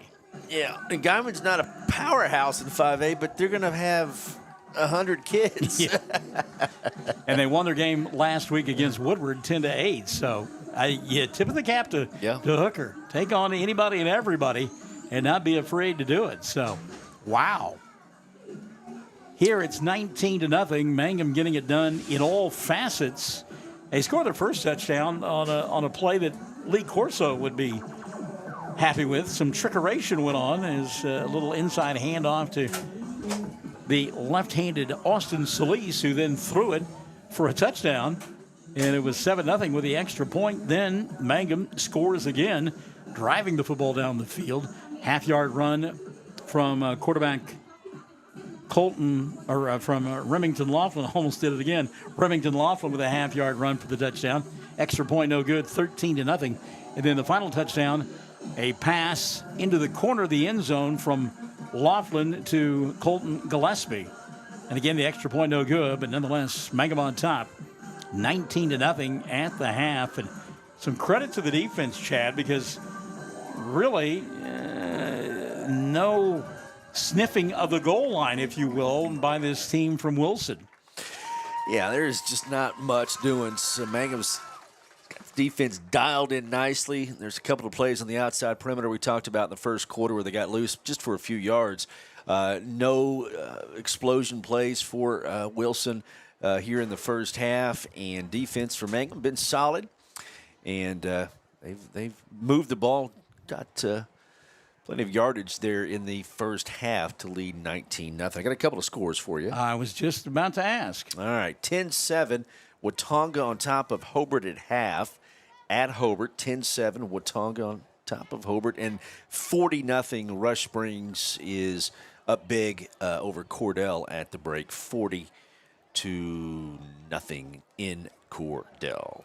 What was it, 3 years ago that you and I went to Rush Springs and just absolutely were French fried? Yes. I thought so. Yeah, there's that one, and was that with the Wasps? That was the Wasps. Okay. Yes. Yeah, it was It was an oven and wasps and staring in the sun. Couldn't see much of anything. Other than that, Mrs. Lincoln, how was the play? Exactly. At the half, 19-0, our halftime being brought to us by Cattleman's Bank. Got some other scores to pass along. Walters all over Healdton. This is a second quarter score. Walters 48, Healdton nothing. Healdton just down the road from us. What about Bixby? They got beat last week by Owasso in a Week 0 ball game. Bouncing back nicely tonight. They lead Sand Springs in the second, 29-6. Marlowe out in front of Chickasha, 21-7. That is a halftime score. We mentioned Owasso. They trailed Jenks at the half, 7-0. Plainview, wow, the 5 mile, I think they call it the 5 mile feud between Plainview and Lone Grove. No feuding going on tonight. Plainview leading Lone Grove late in the first half, 35-0. That is a bit of a surprise there, 35-0. Team that we'll see later on down the road, Thomas Fay Customer. Yeah, sure, go ahead. Thomas Fay Custer and Sayre hits at the half. The Eagles in front of the Terriers, 8-0 at the half. That is interesting. Also, we can tell you that Dibble leads Minco. How about this, 28-0? If that is an accurate score, as we check Squirtle, 28-0. Dibble in front of Minco, and Minco ranked in some polls at number 2. Speaking of surprises, Ada, the number 5 team in Class 4A, trailing late in the first half at Ardmore. The Tigers in front of the Cougars, 22-6. Last week, Ardmore blocked a field goal late and beat the Altus Bulldogs. Altus was the only team that they beat in 2023, and now they are in front of Ada at the half, 22-6. Wow. In a ball game between the Bishops, it's Kelly and McGinnis tied at 17. 17-17 the score there. As Chad told you, 10-7, Watonga in front of Hobart. That is a halftime score. And again, I'm guessing that these scores are correct. I talked about Hooker and Guyman earlier, so I get an update from the Hooker-Guyman game. This has Hooker in front 30-0 late in the first half of play. Holy cow. Now that would be something else. If that one holds true, no kid, there'll be some kids in Hooker be doing some bragging on Monday morning. Yes. I want to tell you what. Yes. Taking on 5A Guyman and leading 30-0 at the half. Here our score is 19-0. Mangum leading against Wilson. We'll take a timeout and come back. Halftime being brought to you by good folks over there at Cattleman's Bank. We're back after this on Classic Hits 97.7. Hi, Mangum Tiger fans. This is Jill Grauman with RE/MAX Property Place. If you need to buy or sell a property or a home in Mangum or anywhere in Greer County, just call me at 580-706-0259. You'll see lots of my signs around town because I get the results for my clients. I say, go Mangum Tigers. Jill Grauman, RE/MAX Property Place. Always here, always helping. All the employees at Great Plains Bank Mangum are excited for the new school year. The fall sports season is here. Fast pitch softball and football and all the activities surrounding those seasons. We look forward to seeing everyone come out and get that Tiger spirit and support the young men and women at Mangum as they try and bring home the gold ball. You will see us at the game and hear us on the radio and internet. Come see Great Plains Bank Mangum for your banking needs on the corner in downtown Mangum. Member FDIC, Equal Housing Lender. When it comes to funeral homes, there are several to choose from, but choosing a funeral home that is locally owned offers the advantage of the local owners who are involved right here in the community, helping you during your time of need. Greer Funeral Home owners Carson and Stacy Van Zant are perfect examples of owners who offer that family-like connection that you'd expect from a friend and a neighbor. Greer Funeral Home in Mangum and Granite, providing dignity and respect. When unexpected illness or injury disrupts your day, immediate care is a necessity, not a luxury. At Variety Care's Hobart Clinic, we're here for you at the moment you need us most. Whether you are battling the flu, managing a chronic condition, or simply due for your annual checkup, our team of dedicated healthcare professionals is here to support you and your family with personalized care, Sooner Care, and private insurance plans accepted. Visit today, 1000 South Broadway, Hobart, 405-632-6688 to schedule an appointment. That's 405-632-6688. Mangum Brick Company has been operating since the early 1900s. They're the largest private employer in Greer County. Mangum Brick is proud to support high school athletics radio broadcasts. And if you know of someone looking for work, always check with Mangum Brick, as they may be hiring. Ashley Slayton, family nurse practitioner, and the rest of the friendly faces at the JCMH Family Care Clinic in Mangum treat all ages, children through adults. This means we are all yours for well child exams, annual checkups, as well as those illnesses that can hit us. We also do management of chronic illnesses like asthma, diabetes, and high blood pressure. Same-day appointments are usually available. The JCMH Family Care Clinic is located at 114 South Lewis Tittle in Mangum. Call 782-3393 for appointments.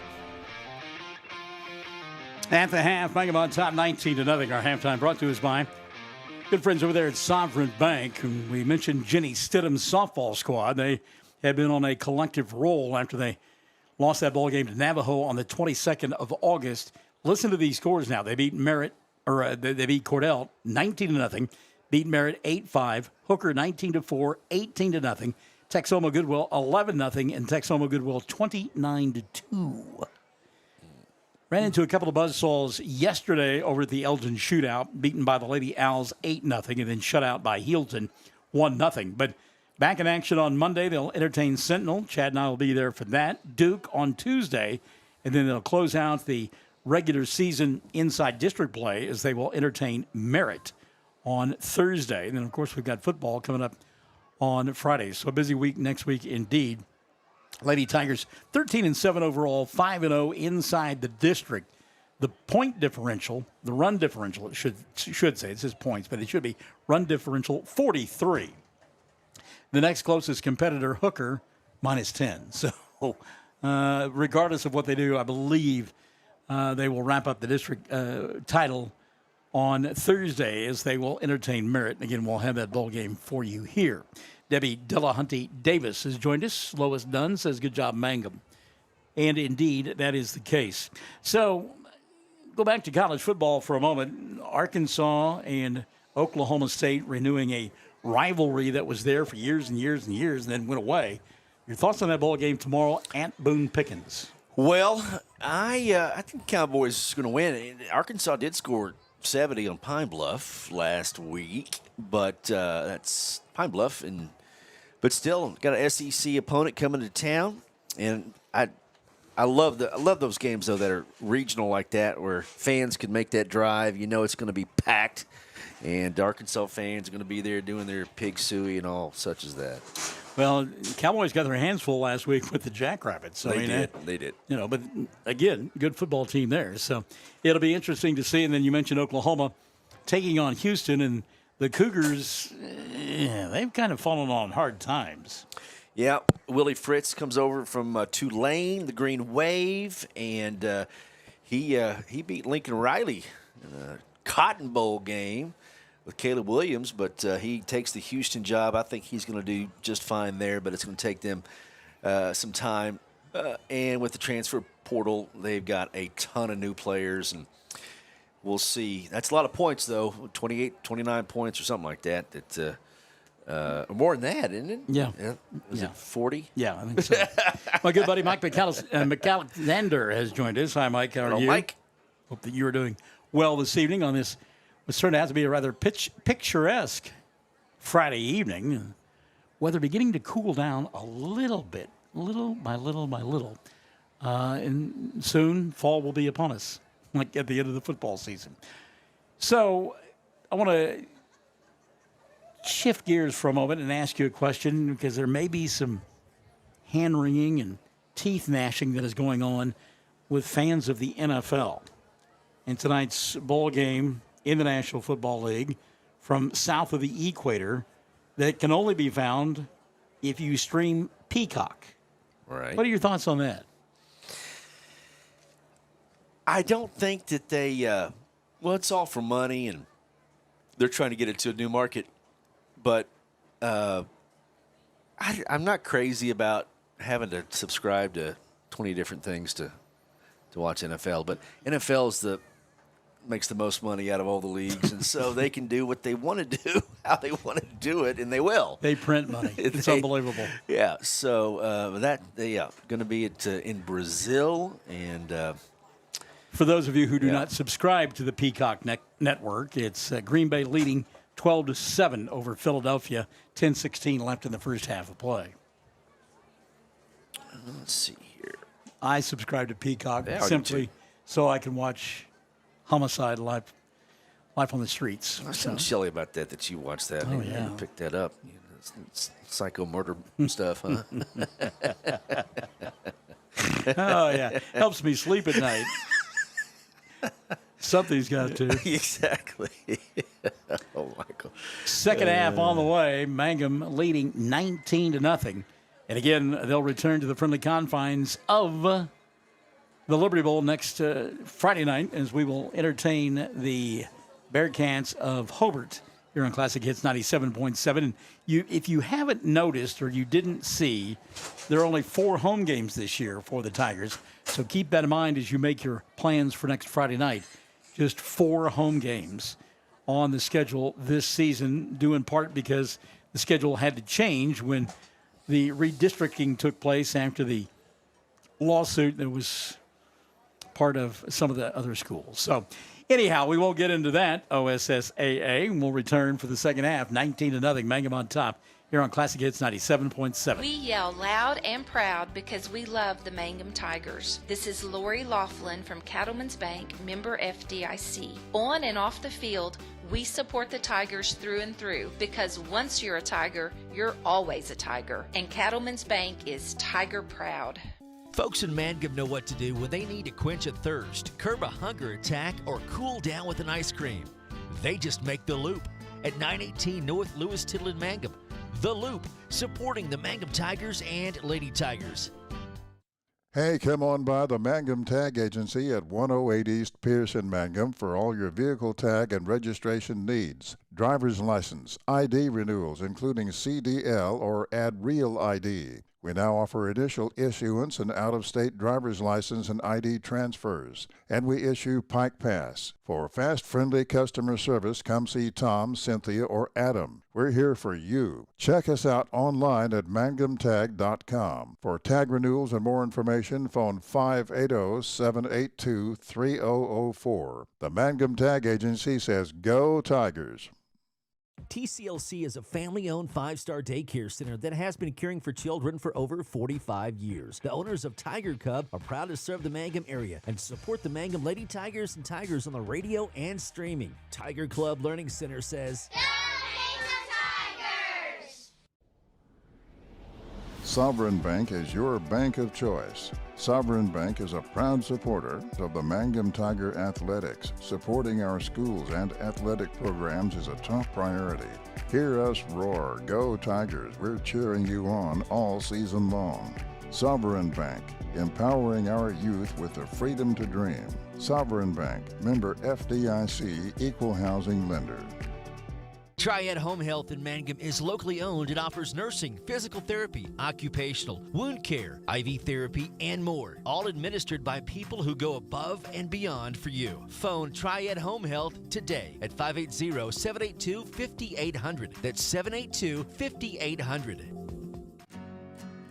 Mangum Regional Medical Center is going strong, serving Greer County and southwest Oklahoma. The Mangum Hospital provides a full-service Level 4, ER-staffed 24/7, both in- and outpatient stays, swing bed services and outpatient lab, physical therapy and radiology services. Mangum Regional Medical Center, here for you, right here at home. Mangum Golden Age Apartments offer HUD-approved housing for anyone 62 or older or on Social Security or disability. They have 1 bedroom and efficiencies which include all bills paid, including Wi-Fi. Mangum Golden Age Apartments are located at 100 East Lincoln, right on the downtown square in Mangum. For more information, call Katie at 580-782-2452. 580-782-2452. What's the old adage? Adapt and overcome? Well, yeah, we're going to give it a shot. We've got our neighbors have their inside light on, and it's giving us a bad glare on our view.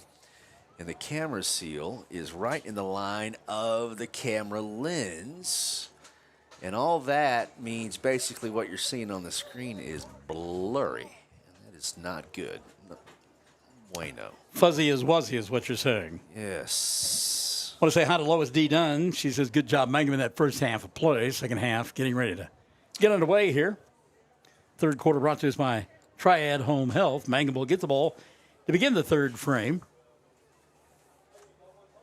And, you know, if you were grading out that first half of play, really just maybe a couple of mistakes, over-hustling, if you will. A couple of penalties that probably sticking in the craw of Sam Powers at halftime. Other than that, yeah, not a whole lot to complain about. It really is not a whole lot to complain about. Defense just really solid and bowed up whenever their back was against the wall inside the 15, so that was a good sign. And they took care of the football, got points late, and yeah, so far so good. Figuring out some plays that work for them with Gillespie and Laughlin. So going to be a fun second half. I always find it funny that they put 20 minutes at halftime and then always add 3 or 4. Nobody's out in their home field on time. Well, I mean, there's rules. Yeah. And I think the maximum is 23 minutes unless you get permission. So gotcha. Going to take all 23 minutes. And on a hot night, I don't have too much quarrel with that. It's very meatloaf. Oh, wow. I didn't even mean to do that one. Well, it was a hot summer night. Yeah, 2 out of 3 ain't bad, I guess.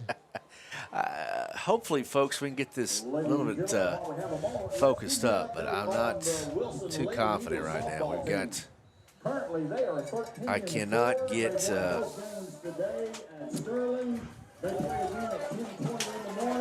First of all, it's like Grand Central Station. Well, we could charge a toll. I love this. Chad is great. I'm watching what you're doing on the camera with the windows and everything. It's fantastic. I love that. I'm with the fans at home. I cannot. It's been the season of cameras for us, broadcasting. I remember a warm Saturday night in Hollis where everybody was tilted sideways. Yeah, we got that figured out, and now it's like you're watching it with cataracts. So let's. This is how Barnes sees the game without his glasses. Is it any better? Folks, this is trial and error. This is trial and error. This is. I don't want to have to hold it, and then everybody gets seasick. Yeah, you had it pretty good there for a while. Oh, gee, many Christmas. Tigers going to get the football to begin the third period of play, as they will receive, I believe, on the left end of your listening and or viewing device, and will move towards the right end, and that will be the case. Yeah, this is why it's good. It's better to have it open air and actually instead of going through a couple of panes of glass. Well, now the Tigers have flip-flopped, and they will actually receive on the right end of your listening and or viewing device. They are as seasick as I am. Oh. Ready to get the second half underway in our third period, brought to us by Triad Home Health. So the Eagles kick off for the first time tonight. Mangum set to receive on top 19-0. They put 12 minutes up on the clock, and third period about to get underway here on Classic Hits 97.7 and along our other platforms. Little pooch kick here on the near side, running up and making the catch at about the 27-28-yard line, and across the 35 to the 40-43-yard line will be the up back, Anthony Allen. So great job by Allen to come make the catch and then just streak up the field here on the near sideline and put it at the 43. It'll be 1st and 10 there for Remington Laughlin and company. I may just have to Well, I hope that my words aren't as wavy as your picture, sir. I formation for the Tigers. Deep handoff. Tellis breaks the tackle of the line of scrimmage. And across, and that's Austin Solis instead, breaks the tackle of the line of scrimmage, takes it across the 45 to the 47-yard line. Good job by Austin that time to pick up 4. It'll bring up second down and, we'll call it second down and 6. This time, pistol formation for Laughlin and company. He'll throw near side, catch made, 50-yard line, inside Eagle territory down to about the 48-yard line. Pitch and catch to Zeke Rogers. Penalty flag will fly. That's Clayton Caskey instead who made the catch. And a penalty going to be called on Mangum, so that will be negated, that first down catch by Clayton Caskey. The 5'9", 155-pounder made a nice play there. So Chad going with the handheld look now. Well, it's, if y'all could bear with me on the shakiness, we can try to stabilize it the best we can. 2nd and 17. Laughlin fakes the handoff, rolls right side with time, throws, fires, fastball behind Gillespie. Colton probably could have caught that one, but unable to reel it in. And it'll bring up a 3rd down and long now for Mangum. So the holding penalty really put them behind the chains. They had a first down, and instead of being in plus territory, now all the way back to their own 37-yard line, facing a 3rd down and 17.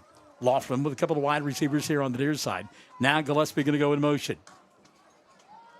Looking for the slip screen on the near side. Pass going to be picked off, and it turns into a touchdown. Pass picked off. A great read by Tyler Williamson. And Williamson will intercept it at about the 38-yard line and take it to the house for the first score of the night for the Eagles. Yeah, there was a lot of traffic over there, wasn't there, Michael? A lot of bodies. And he came and was sitting right there waiting for that ball to be thrown to go the other way. And it took some time to develop as well. It did. Faked it here to the near side, which is the side I thought they were going to. And then Remington fired back the other way, and reading the play all the way. Give credit to Tyler Williamson. He's a quarterback by trade, so doesn't surprise you that he was able to sniff that one out, pick it off, and take it 38 for the score. Now at 19-6, Williamson and company going to go for 2. So the first turnover of the night results in a pick 6 for the Eagles and gets them on the board. Williamson throws, and pass is going to be picked off, and good job that time by Austin Solis. So the extra point no good, and with 11-12 left in the third period of play, the Eagles on the board as they pick off a pass and take it for a pick 6. It's 19-6. Mangum in front of the Eagles here on Classic Hits 97.7. 333 Dental Care in Mangum is the dental practice of Dr. Dustin Lively. His experience, skill, and compassion go together when providing exceptional, up-to-date patient care. Dr. Lively and his team of professionals are proud to help you with the best dental care possible, along with preventive care that will result in a beautiful, long-lasting smile. Call 580-782-2552 or visit the team at 333 Dental Care. They support the Mangum Tigers and Lady Tigers. Blair Tire and Feed on the corner of Highway 283 and 19 is your certified Firestone tire dealer and also a proud supporter of the Mangum Tigers and Lady Tigers. When you need tires, we're specialty trained and equipped to take care of you. Lyle Shaw and his crew at Blair Tire and Feed wish the Tigers lots of luck in today's game. And always remember, play smart, play safe, play hard, and play with pride. And good luck from everyone at Blair Tire and Feed on the corner of Highway 283 and 19 in Blair, Oklahoma. Have you visited Western Traditions in Mangum yet? I'm waiting for a sale. Well, I'm here to tell you the wait is over because there's a secret sale going on right now. Western Traditions is quickly becoming known for high-end, unique Western furniture. And now during the secret sale, just mention radio and get 20% off in-stock furniture. 20% off. Wow, that's a big deal on unique, one-of-a-kind furniture. Remember, you've got to ask for the discount to get it. Mention radio and get 20% off all in-stock furniture at Western Traditions, downtown Mangum. These are dropped outside the concession stand. So the Eagles tried an onside kick. It did not work. Ball goes out of bounds at the 38, marked up 5 yards to the 43. It'll be 1st and 10 for Mangum as they'll go to work on top 19-6. See how they respond to the turnover. Deep handoff here, right side across the 45 out to about the 46-yard line. Will go Anthony Allen. Give Allen 4 on the play, 2nd down and 6. Mindy Green complimenting you on your picture. She said it was better. Dana Wendt has joined us. Hello, Dana. Good hard running that time on that right side. And I think maybe Coach is going to say, you know what, we're going to go with our big uglies up front for a little while. Yep. Going to pound the football against the Eagles. 2nd down and 6. Remington will change the play as they go from the pistol formation. Laughlin turns, hands it off, and again Allen with a deep handoff across the 48 to the 49 and now the 50. And again, a penalty flag will fly. Right, yeah. And we're going to get another hold. Yep, must be something looking out for sure. Something's different from the blocking in the first half because we shot one toe off and going backwards again. And again, that's from the point of infraction, which was the 46, so they'll take it back to the 36. The line to make for a first down is the 47-yard line of the Eagles. Little delay on our video there. You can see the oh, sorry about that, folks. Hey, we're with you. We're 54 strong.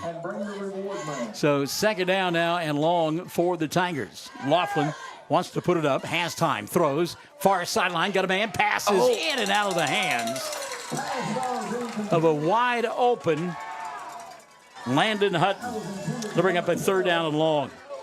Landon may have taken a peek upfield to see all the green grass in front of him, as he did not hold on to that one. Yeah, but he was. That play ran well. He was wide open.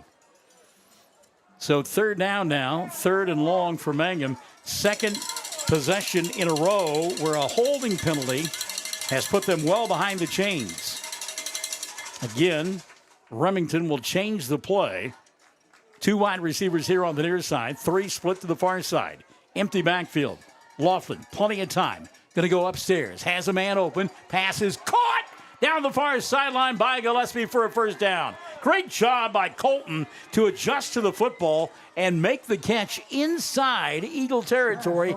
They have him out of bounds at the 37-yard line. They'll move the sticks. Great job there. Laughlin to Gillespie. Almost a 40-yard play. That's a big strike. It looked like it might have been even the same play called. I think it was. So 1st and 10, they move the sticks, going to put the ball on the ground. Anthony Allen gets met as he tried to turn the corner. Nothing doing there. Maybe lost a half a yard on the play. It'll bring up a 2nd down and long. So Anthony getting the bulk of the carries here in the second half of play.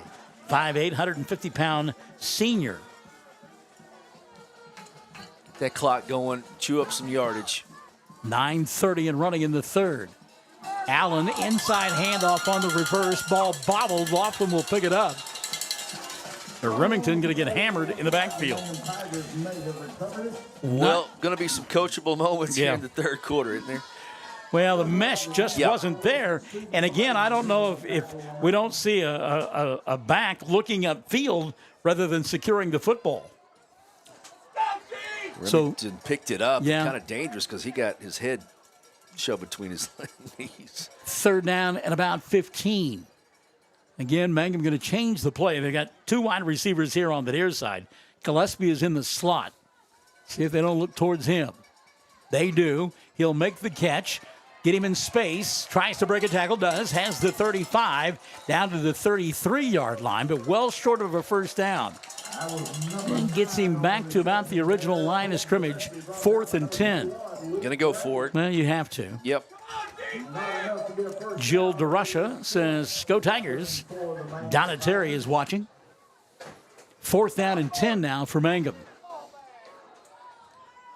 And like trying to find space there for Gillespie. He is in the backfield now with Laughlin. Also Anthony Allen back there. So 4th down and 10. 8:05 left here in the 3rd. Mangum leading 19-6. Laughlin with time now. Flush from the pocket. Got room. Throws. Passes.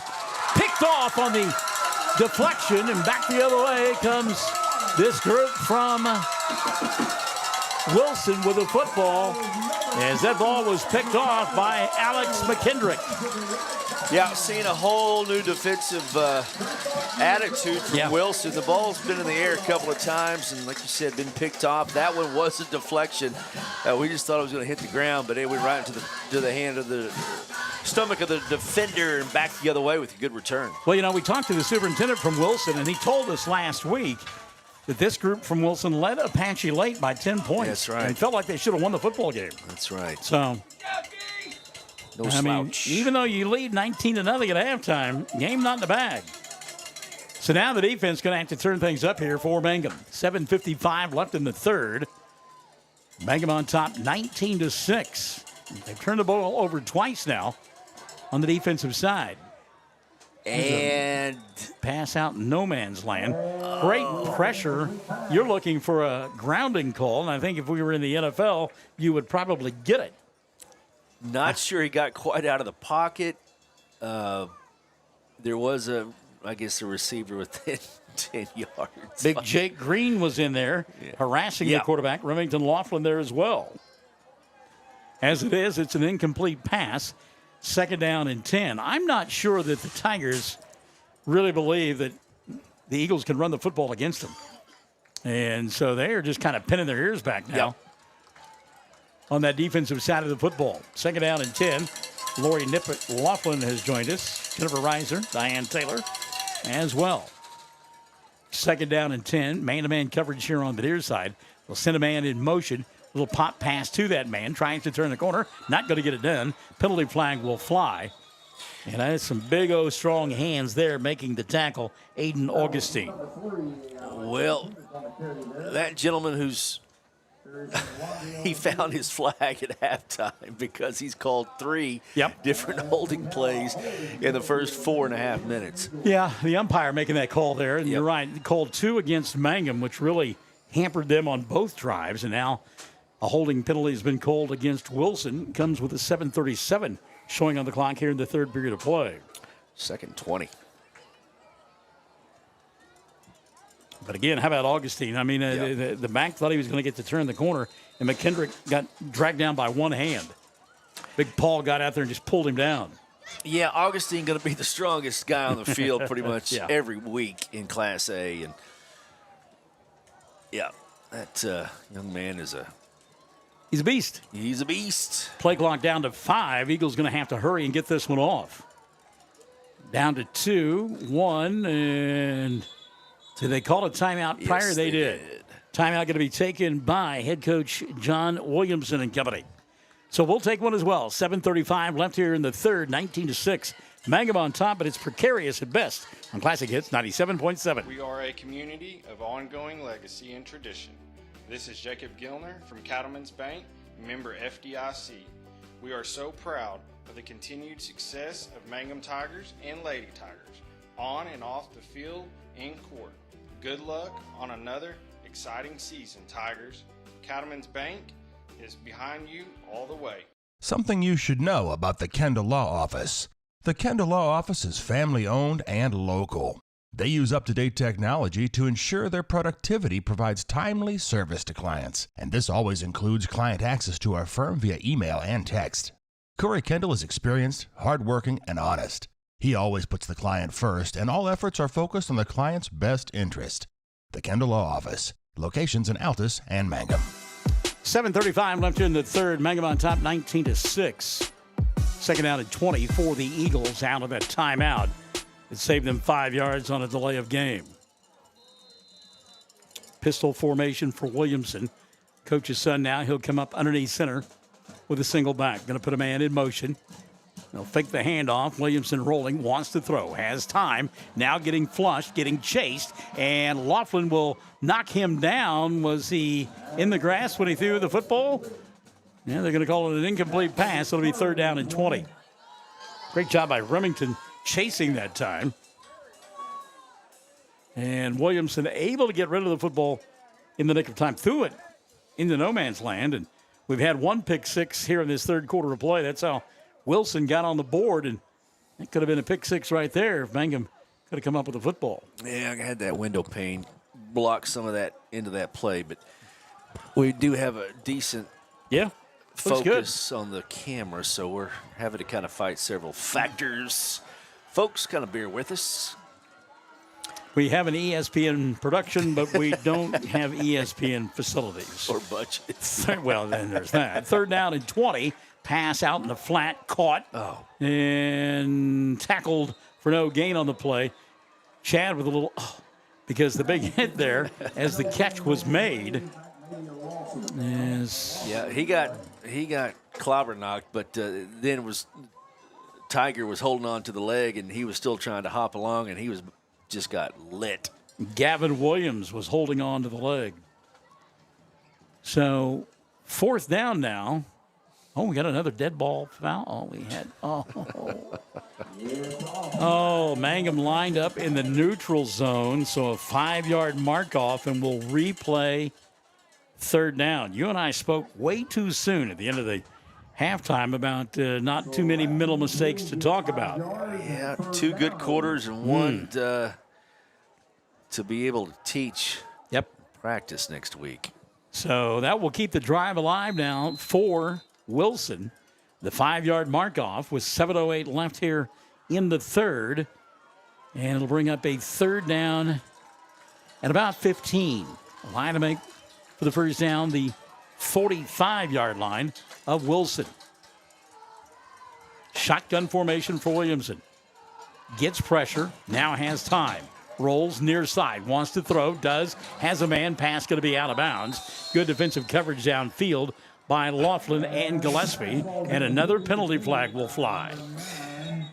What's this one about, Chad? Well, I do not know. I do not know if it was away. It was after the ball was thrown in the backfield. That wasn't a bad pass. He got it away from the defenders. It was just out of bounds. Led a little bit too far, but they're talking to the Wilson captains. This is going to go against Mangum, I believe. If this is a personal foul, Coach Powers is going to go ballistic. Well, Whitehat's going to come to the sideline and talk to Coach Williamson. So this is interesting. Did they say he was past the line of scrimmage when he delivered the football? I don't think he was. I don't either, but yeah. Here we're going to get the call from the White Hat. Dead ball, personal foul against Wilson, and a player has been ejected. No kidding. Wow. That is a personal foul. Yep. So they're having a conversation with a young man there on the sidelines as he was ejected. They don't mark off the 15 yards, do they? They're still showing 3rd down. This should be. Yeah. That should have been a dead ball. You mark off the 15 yards, and it's 4th down. Yeah, I think that's. Hopefully that's what they're going to do, because the guy running the marker's been late all night changing that over. I think he's. Well, some home cooking with the clock as well. Not that ever happens at the Liberty Bowl. We were that first half was just flew by, and now we are stuck in the mud here. Yeah. A little quicksand going on right now. Some discussions taking place as well. If you're Mangum, you can't get caught up in this. So you know, jaw jacket and wolfing and everything else. You got to keep your cool. Up by 2 scores, still in a good position. But like you said, all right, now we're going to mark off the 15 yards, and they signaled dead ball, so it should be 4th down. 7 minutes left in the 3rd period of play, and this one has taken quite a bit of time, as Chad mentioned. It is 3rd down, and folks, about 30 yards to go. I still think that's right. If you tell me it's a dead ball foul, it should be 4th down. I would think. Yeah, I mean, it was after the play.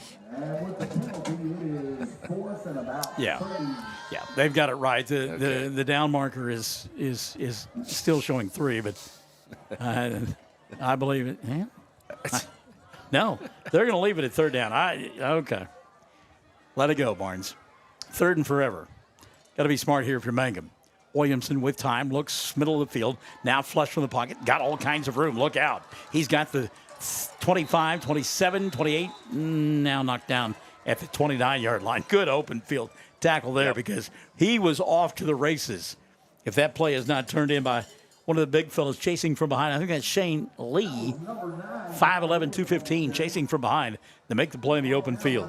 Yeah, got 10, 4th and 20, and watching some of these receivers out on their routes, and there wasn't a whole lot of hustles out there. So he didn't have a choice. He had to take off. Annalise Stair Rogers has joined us. Hello, Annalise. Good evening to you. Punting formation, 4th and forever. Kick here on the near side.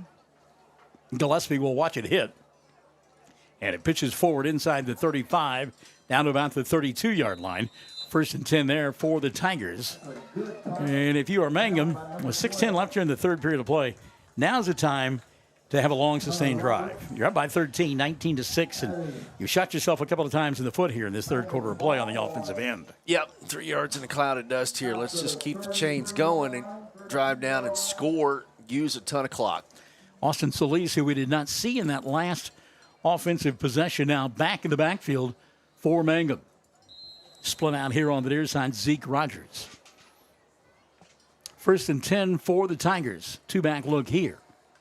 Laughlin going to fake the handoff and fakes the pitch and now gets spun down for a 2-yard loss. And again, a play that you talked about quicksand earlier. Yep. And it's kind of what it looked like right there. Slow to develop, ran along parallel to the line of scrimmage, and lost a yard. Yeah, they defended that well. They had the pitch man and the back pretty much covered, so good defense by Wilson. 2nd down and 11. Gillespie in motion this time. Fake the handoff to him, right up the middle. There's the big boy, the bruising back, Austin Solis. Solis across the 45 to the 46. That should be good enough for a first down. Yeah, that's just a straight 20 blast. Yeah. That's right up the gut, and that's a first down, so there you go. So David Henry telling us that he could actually see on our video that the young man who got ejected threw a punch. Oof. And that's why he was shown to the showers. Back to the running game and across the 50 down to the 48-yard line will go Austin Solis. And at 5'11", 185, I just keep ramming it. Keep hammering. Yep, gain of 6. 2nd down and 4. Solis, who sat out a series, got some fresh legs. Movement. Rogers with the catch. Was his knee down? It was. That's going to be a loss of 2. He had room, but Avery had to go down. And now we got some jaw jacking going on here. As Solis getting up close and personal with Case and Fulton. And my main man to the rescue, the sophomore. Oh, let me tell you about Jackson Brooks coming in to break it up. I love Jackson. Laughlin going to keep it himself on the right side, and he'll take it inside the 45 down to about the 44. 4th and short. Yep. Yeah, 4th down and about a half yard. And just goose and go here. Just get up there and lean forward. Yep, don't even think about it. Just get them big bodies pushing forward, as you said. Sherry Shepard Kendall, it was a player for Wilson that was ejected. 4:05 and running in the third. 19-6, Mangum on top, 4th and a short yard. Laughlin takes his time, picks up the first down to the 40. It'll be 1st and 10. And there is some really, there's some stuff going on at the end of the play. Sure. Yeah, you get enough girth and human bodies all within a yard of each other. It's getting a little testy out there. Yeah, get that clock going, shoot it down under 4 minutes in the third. 3:50 and running. And again, we've got play clocks here, which helps. As it's at 15. Laughlin gets the play from the sidelines now. Look at this formation. You got the lineman and everybody in the backfield with Laughlin. Now Remington will break everybody up. Play clock is at 1. Timeout going to be taken by Mangum as Sam Powers did not want to lose 5 yards there. So we'll take a timeout as well. 3:26 left in the third. Mangum 19, Wilson 6. More Classic Hits 97.7. When you need auto repairs, save money and get it done right at Dwayne's Auto in Mangum. Dwayne's fixes flats, does brake jobs, turns rotors, alignments, that all-important air conditioning work, and general auto repair. If your car or truck isn't right, just head to Dwayne's Auto at 1205 North Lewis Tittle in Mangum. Call 782-5151. That's 782-5151. Mangum Tiger proud. Friends, it's important to take care of your eyes, so make an appointment soon with Dr. Michael Geiger in Altus, Seth Geiger in Frederick, and Bryce Geiger in Elgin, and a new addition to our staff, Dr. Maddie Rhodes. The Geigers are professionals and very good at what they do. Geiger Eye Care is proud to support youth and sponsor sporting events. They encourage you to attend all the events you can and be involved with our youth. Geiger Eye Care, Michael and Maddie in Altus, Seth in Frederick, and Bryce in Elgin. Make an appointment soon with Geiger Eye Care, Altus, Frederick, and Elgin.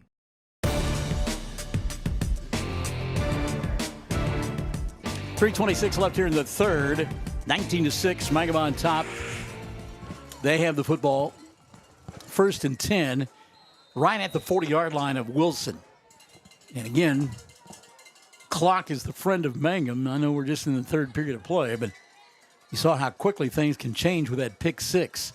Laughlin rolls right side, fires the fastball. Gillespie the catch, keeps the legs churning, and he'll pick up the first down inside the 30, back down to about the 28-yard line. Colton Gillespie. Yeah, very smart. He could have went out of bounds, stopped the clock. Instead, went north and south, got that first down, get that, keep that clock going. So a first down pitch and catch there. Move the sticks with 3:15 left here in the third period of play. Again, Mangum going with that full house backfield, and they'll break out of it. Pistol formation on 1st and 10. Laughlin hands it off to Solis, left side, breaks a couple of tackles, has it inside the 20, all the way down to the 16-yard line. Austin Solis running hard on that left side, getting a good push that time from Caden Rep. Rep 5'11", 225, downfield throwing a block, and Solis picks up the first down. That's another first down for the Mangum Tigers. And again, remember, Mangum got themselves in trouble the first two possessions here in the third period of play with holding penalties. Got them behind the chains. Pick six occurred on that first possession. Was there a flag? There is a penalty. See, reared its ugly head in sportsmanlike conduct. Sideline warning, that's the second one, so there you go. Good night, almighty. Man. So it's first down, but it's first down and forever, as they will mark it all the way back to the 38-yard or the 34-yard line. 34-yard line. 1st and 15. Wow. Hello, Alyssa. Good to have you alongside, kiddo. So, as the Desert Rose Band once sang, 1 step forward, 2 steps back.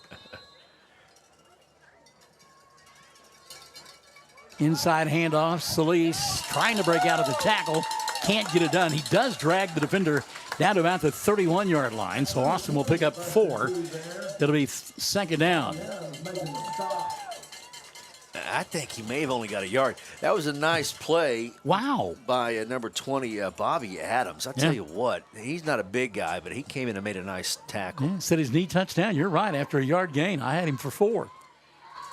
Second down and long. Laughlin, screen pass, and unable to hold on to the football is Austin Solis. And, boy, they had that thing set up beautifully, Chad. They did. There was a ton of green over here on the left side.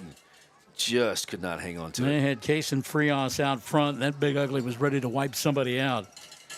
His battery mate, Caden Rep, was there as well.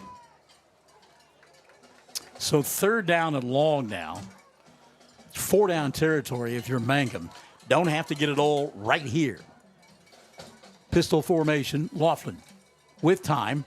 Plenty of time. Now he'll break free. Goes right up the middle of the field. Breaks a couple of tackles. Still on his feet. He's got the 20, the 15, the 10, 5. High stepping into the end zone for an apparent touchdown, but we got a penalty flag. What a play by Back Remington. upfield. No kidding.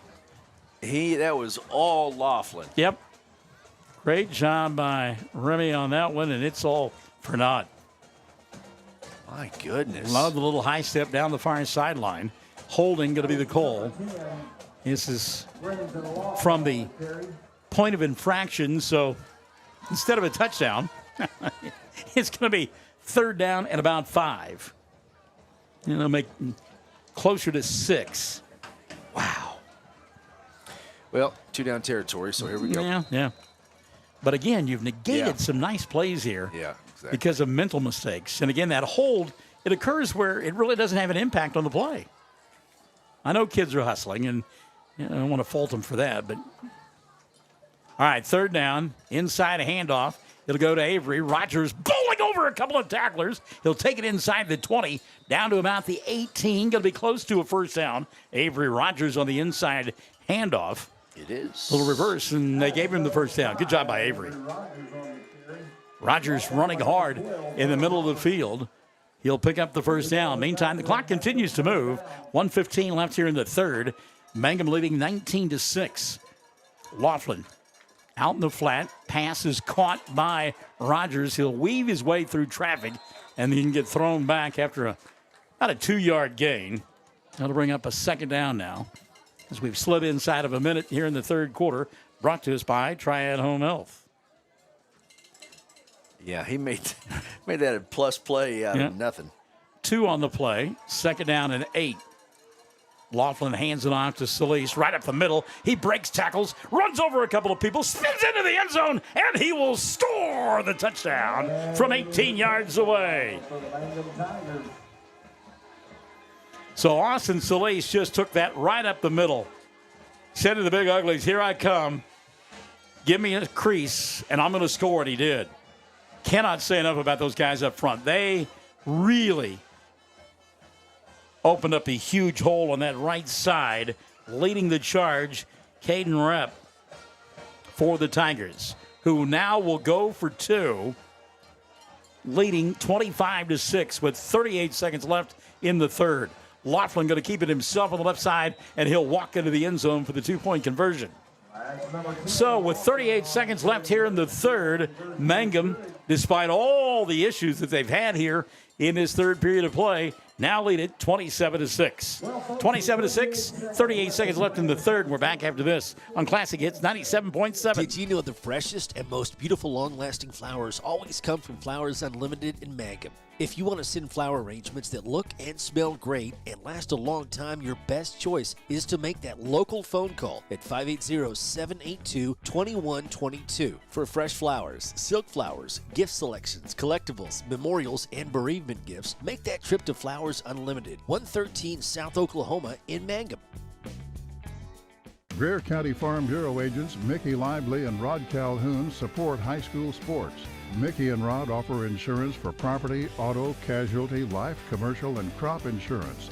They're ready to serve you at 231 North Oklahoma in Mangum. Call 580-782-3827. Well, when the Tigers needed to, they just turned to that offensive line and said, fellas, here we come, push them back.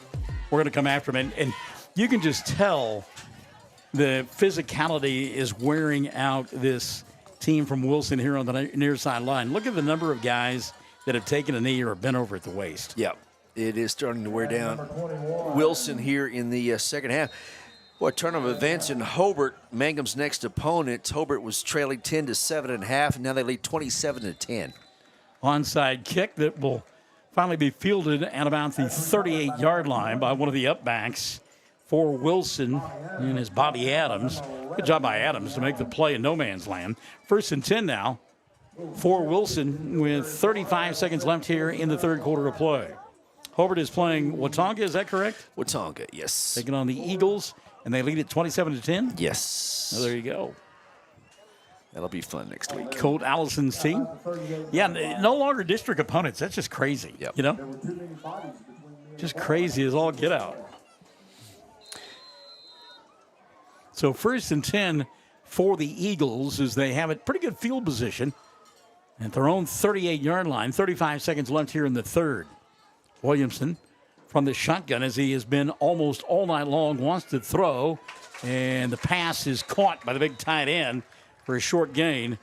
And it's Cason Fulton with a catch. And He'll pick up 4 on the play. Second down and 6. Did I hear right? Kaysen plays basketball? Yes. They got to find a jersey big enough for the big fella. I mean, what position do you play in the lane? Yep. I dare you to come in here. They said I have 5 fouls I could use. Let's see if Wilson gets off a play before the quarter comes to an end. They won't, and the third period is in the books. Mangum 12 minutes away for the first win of the season in game number 1. They lead Wilson 27-6. Back for the final frame after this on Classic Hits 97.7. We may be small town, but we have big dreams. This is Lori Laughlin from Cattlemen's Bank, member FDIC, and we are proud supporters of the Mangum Tigers and Lady Tigers.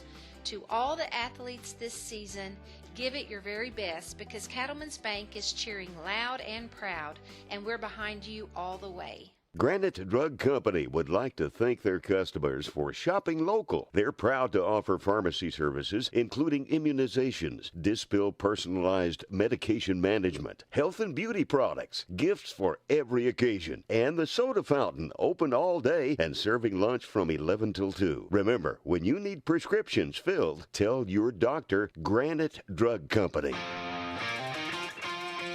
Chad Fox, before we begin the fourth quarter of play, we heard the just absolutely wonderful voice of Eddie Williams. And want to say hi to Eddie and hope that he is feeling well. I tell you what, he's had one heck of a summer. Yep. And been through the ringer. But, yep, he is home and doing well. And hopefully, Eddie is listening in tonight. He usually does and flies around, makes sure we're all connected and such. And for as great as his voice is, he's an even better human being. He is. First and 10 now for Wilson, or second and 12, or second and 6. They're going to go upstairs here. Ball up for grabs and nearly picked off. Colton Gillespie back there on the defensive end. Got some help as well over the top from, trying to check and see who that is. That may have been Diego Tellis. It was Tellis back there. Knocking that ball away. It'll bring up a third down now and 6. Third and 6. First play of quarter number 4 brought to us by Cattlemen's Bank. And you have to wonder if this is 4-down territory for this group from Wilson, down by 3 scores in the fourth quarter of play. Long snap count. Williamson will go up and get it. He gets flushed from the pocket, now gets sacked back at the original line of scrimmage as Remington Laughlin going to get credit for the sack. Laughlin made the play, but I tell you what, Jake Green, was that Green? Yeah, it was. Jake Green really is the one who disrupted that one from the get-go. And I think you hit the nail right on the head, Michael. They are just wearing down Wilson. Again, an 8-man football team last few years. And numbers, stamina. Give it up to Mangum, too, because they are in shape and ready to go. Yeah, they just keep coming at you. Yep. So big, strong, just kind of they lower your will. There's a high snap over the punter's head. Ball free, picked up at the 20. He's going to run it instead of kick it and take it back to about the 27-yard line where Mangum will get it first and 10. Great job by the Tigers to cover on that one. As making the play for Mangum was Cooper Curbo. Also got some help there from Shane Lee. So the Tigers will have it deep inside Eagle territory with 11:02 left in the ball game. Yep, and this should be just run heavy. Well, we'll see. I thought you'd say that. I'm going to go for the jugular. Okay. I'm looking in the end zone right now. You want to step on the throat? I do. Okay. I'm going to step on the throat and punch the lights out. Single back look. They'll go pistol. Now they'll send a man in motion. They're going to run the football. That'll be on the left side. About a 3-yard gain there for Austin Solis. Austin, who runs hard, but I like the patience that he showed there as the hole was closed up initially. And he just kind of slid to the left, picked up 3 yards, second down and 7. And Coach Powers is on the same wavelength as you. Going to play power football. Solis breaks it to the outside, now cuts back in at the 20, and is spilled at the 19-yard line. But again, positive yardage there. Solis takes it inside the 20 to the 19. It'll be at a third down and about 2. Yeah, they did snap, though. They're snapping it early. Still about almost 30 seconds in that last play left, the play clock. Brandy Webb is checked in. Hello, Brandy. Third down and 1. Going to throw the football here, looking in the corner of the end zone, and the pass is incomplete. Tight coverage there. A lot of hand fighting going on, and it'll be 4th down and 1. Well, that ball was up in the air for a long time. It was. It takes a strong arm to do that. Remington did, floated it on a deep fade, but just good defend. The defender was right there. Yep. Pass was intended for Avery Rogers. Laughlin now going to keep it himself, picks up the first down inside the 15, down to the 10 and the 9-yard line. Yeah, they'll say he touched down at the 10. So it'll be first down, and I think it's on the outside of the 10-yard line. So Mangum may be able to pick up a first down. Might make it a moot point, though, by just shoving it into the end zone here. 9:59 left of the ball game. They lead it 27-6. Laughlin again wants to throw, corner of the end zone. Pass up for grabs, incomplete. Give credit to Wilson. They're doing a good job of the man-to-man coverage out there on the corner. Yeah, that quarterback has been right there with the wide receiver. Zeke Rogers, the intended target that time, and the defender, not a big guy, Cole Hedgewood, but he has been there stride for stride. If you're going to throw something, I think I'll go with a slant pass right about now, though. You've got him leaning to the outside. They're going to run it to Solis. Solis comes back to the far side, runs into his own player, and now finally dropped down at about the 5-yard line. So Austin weaving his way through traffic. They'll give him 4 to the 6. That'll bring up a 3rd down now, and can they make a first down? They took the chains away, okay. So it's 3rd and goal. 3rd and goal from the 6. High snap. Solis gets it, weaves his way through traffic, pulls over a defender in the end zone, and scores from 6 yards away. His second touchdown in the second half, and it extends the Mangum lead to 33-6. 9:10 left here in the ball game. And again, Austin getting credit for the touchdown run, but those guys up front really doing a good job of manhandling the defensive line. Jake Green and company getting it done that time on the left side. So in to try the extra point will be Hammond. Derek's kick on the way. It is up, and it is good. So with 9:10 left of the ball game, Mangum on top, 34-6 over the Eagles of Wilson. We're back after this on Classic Hits 97.7. Hi, Mangum Tiger fans. This is Jill Grauman with RE/MAX Property Place. If you need to buy or sell a property or a home in Mangum or anywhere in Greer County, just call me at 580-706-0259. You'll see lots of my signs around town because I get the results for my clients. I say, go Mangum Tigers. Jill Grauman, RE/MAX Property Place. Always here, always helping. All the employees at Great Plains Bank Mangum are excited for the new school year. The fall sports season is here. Fast pitch softball and football and all the activities surrounding those seasons. We look forward to seeing everyone come out and get that Tiger spirit and support the young men and women at Mangum as they try and bring home the gold ball. You will see us at the game and hear us on the radio and internet. Come see Great Plains Bank Mangum for your banking needs on the corner in downtown Mangum. Member FDIC, equal housing lender. Size and the power of Mangum beginning to take control of this football game as they are bullying the Eagles 34-6, 9:10 left of the ball game. Hammond kicked the ball away, does on the far side, picked up at the 25 out to the 30, breaking a tackle and retreating to the 30, and now cutting inside at the 34-yard line and getting tackled there will be the tailback, Alex McKendrick. Open field tackle turned in by the Tigers, Anthony Allen. Well, Allen went a long way to make that tackle. So it'll be 1st and 10 now for this group from Wilson. They'll have it at their own 34-yard line. 9:01 left of the ball game. The lone score of pick 6. As the quarterback and defensive back, Tyler Williamson, intercepted a screen pass attempt by Mangum and took it 38 yards for the only score of the night for the Eagles. Now the Eagles, some confusion, trying to hit the play in from the sidelines, and they need another player. Bobby Adams late to the party. Williamson underneath center. High formation. Deep handoff. Ball comes free. Mangum says they've got it. And let's see if the officials agree. They do.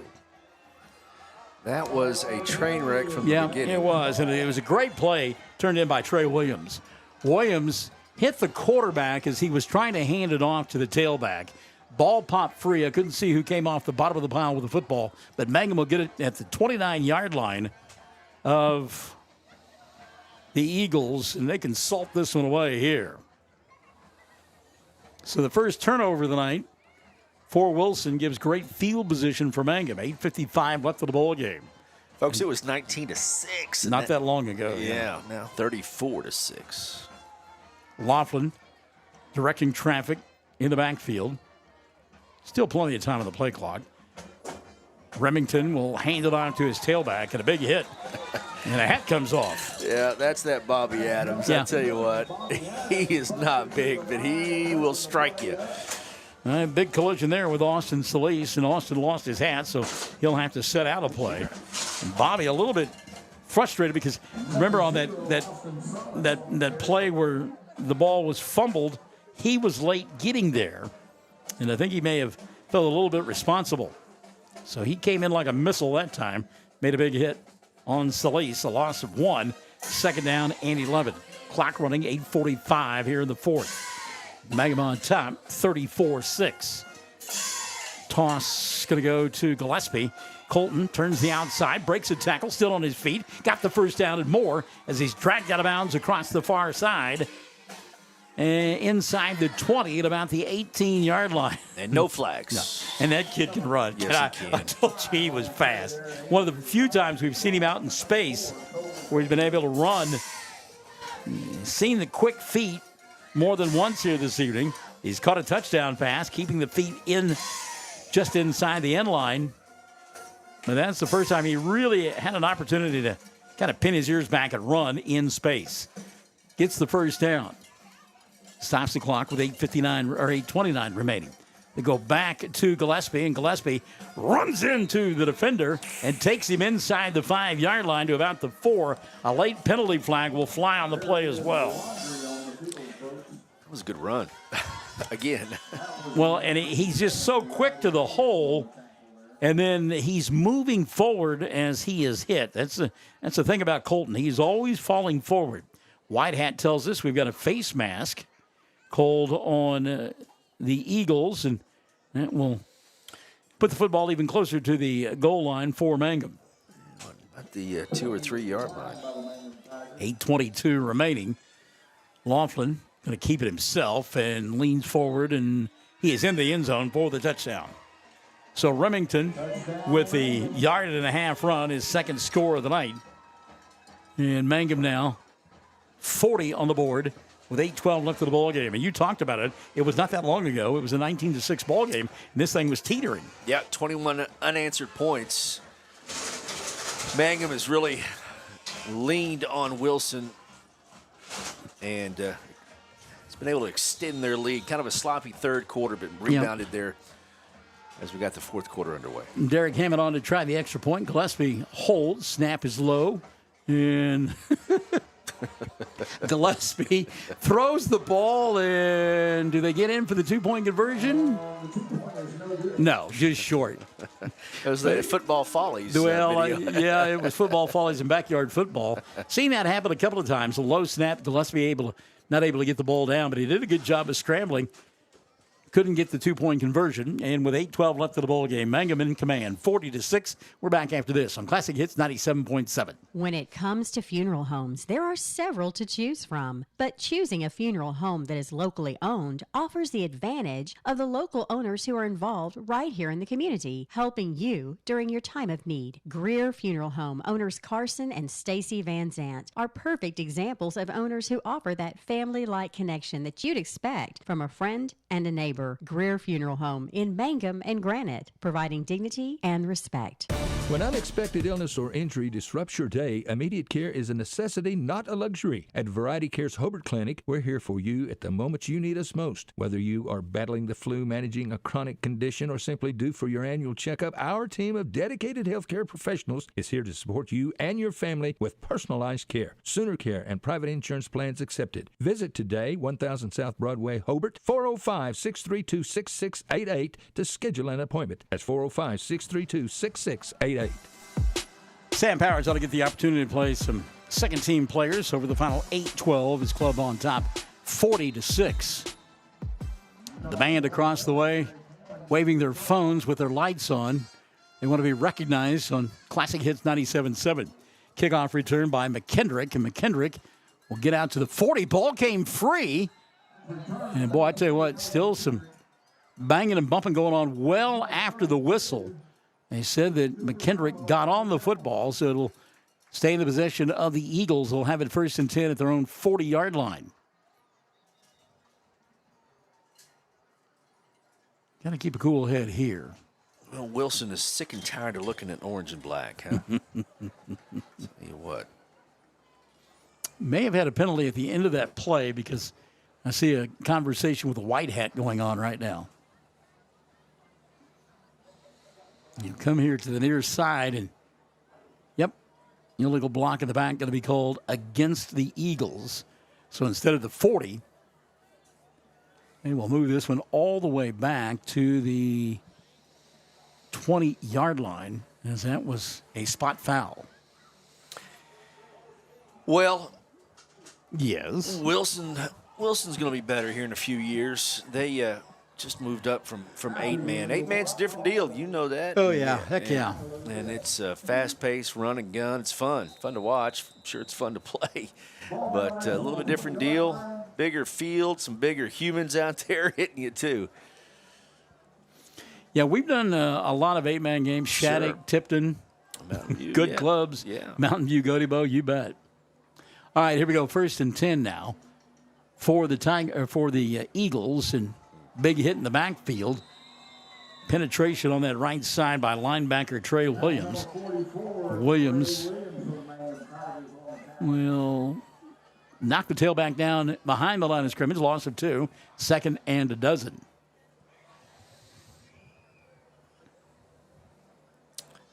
Haven't had a chance to talk to Jeff Coakley in a while. Need to check on him. They struggled last week. Got beat by Cyril in the season opener. Hope for better things tonight for the Tigers, Mountain View Godebo. 2nd down and 12. Williamson from the shotgun. Going to send a man in motion. Little pop pass here on the near side. Great pursuit by the Tigers as Gillespie strung that one out. Got some help from Laughlin in the end. And back to the original line of scrimmage and no more. It'll be 3rd down and 10. Great pursuit by the Mangum Tigers. I tell you what, he was running for his life and just gained about 1.5 yards. Gillespie did a great job of stringing that out, and then Laughlin coming from the far side of the field to finish off the play. So 3rd down, like call it 10.5. Ball back at the 19-yard line. And again, Wilson really, you can tell that they are just gassed. Yep. 6:35 left. Fake the pop pass and instead hand it off to the tailback who'll get to the 21 and no more. David Henry, not trying to toot the horn for Mangum yet, but toot. Toot away, David. Yeah, toot away. I think you're safe, Dave, doing that. Luke Gray on the carry there. That'll bring up a 4th down now as Miranda made the stop. 4th, they will have to punt the football away. Will Wilson, 6 minutes left of the ball game, down 40-6. So I said at the last series, I think this series it will hold true. The second team should get a chance to play on the offensive side of the football for the Tigers. Punt goes straight up in the air and out of bounds at about the 42.5-yard line.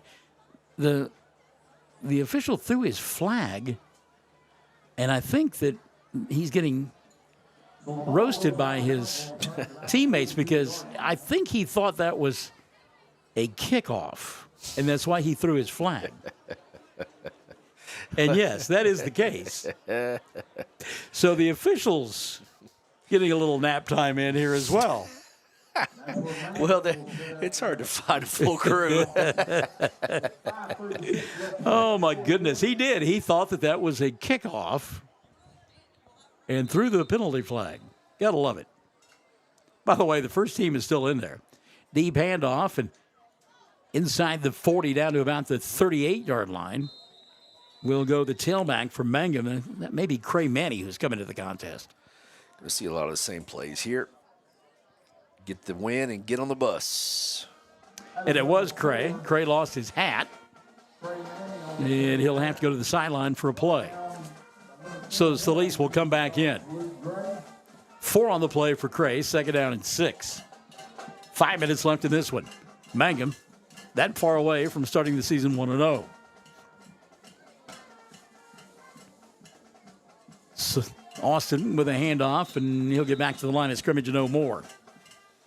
Good penetration that time on the right side by the Eagles' Brody Canellis. So 3rd down at about 6. Line to make for a first down is the 31. Line of scrimmage the 37. Mike McAlexander, Brad Gilbert, Debbie Delahunty Davis, and Brandy Webb all hanging in there with us tonight. Laughlin throws, pass, caught, and knocked out of bounds at about the 32-yard line. Will be Zeke Rogers. Rogers, a rangy 6'3", 145-pound freshman, will be just shy of a first down. Bring up 4th down and about a yard. By the way, Cray Manny back at the tailback position now. Won't be surprised if Manny doesn't get the carry here.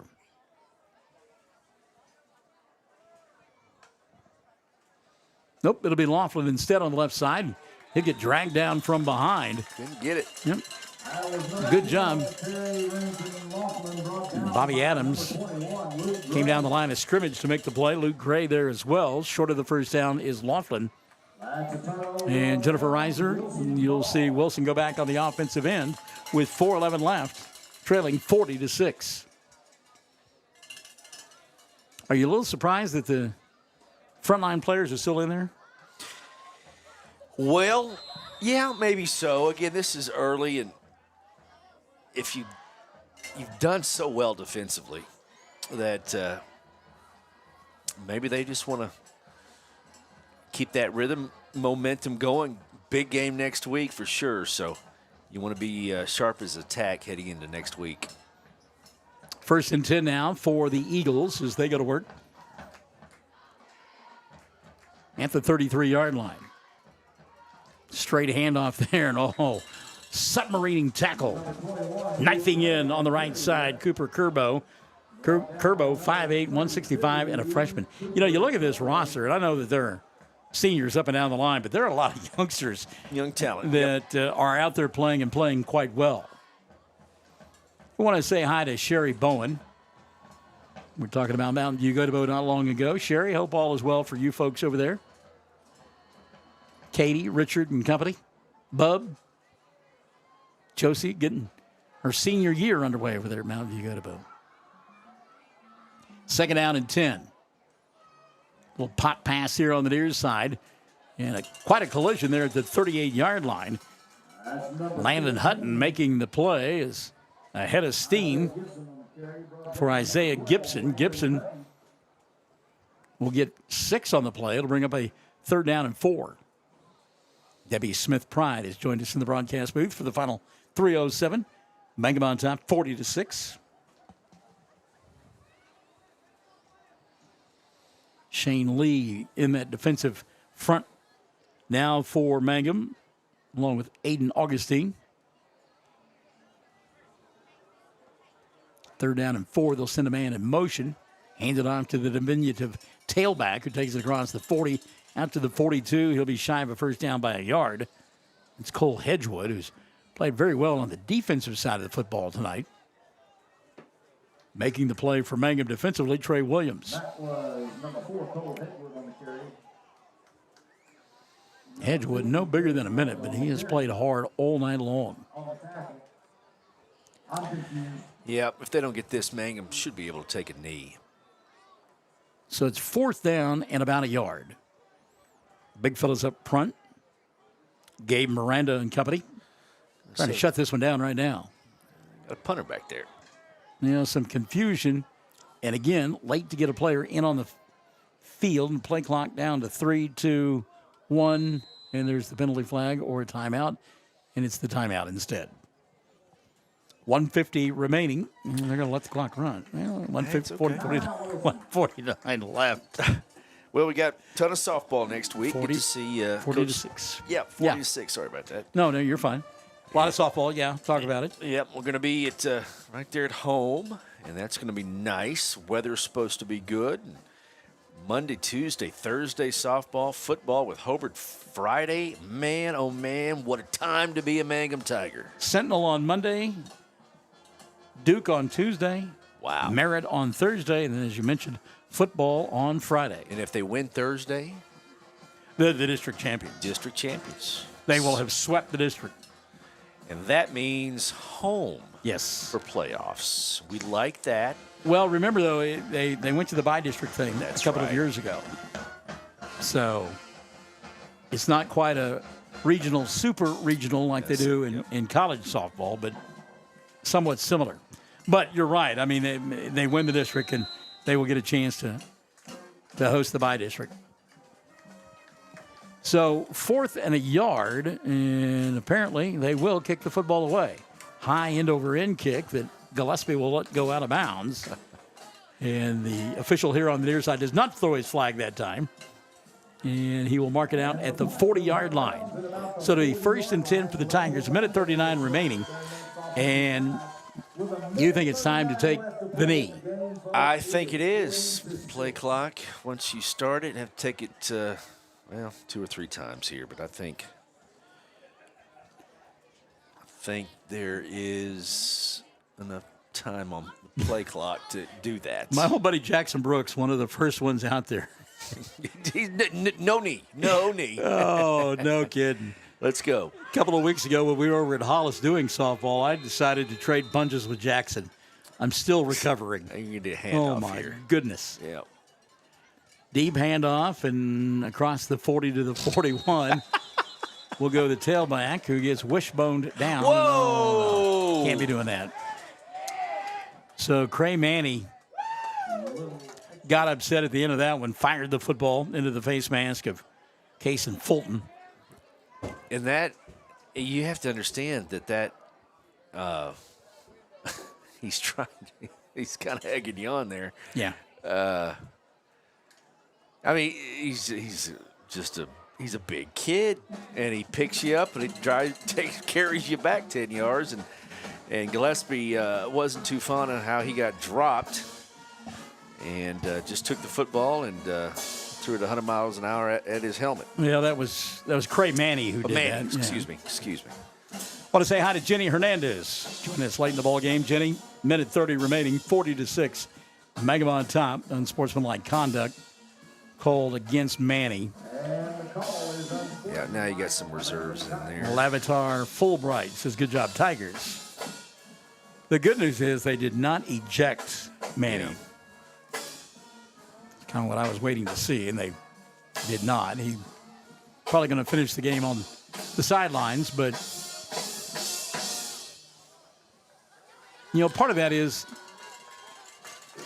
we teach kids play all the way to the end. Yeah.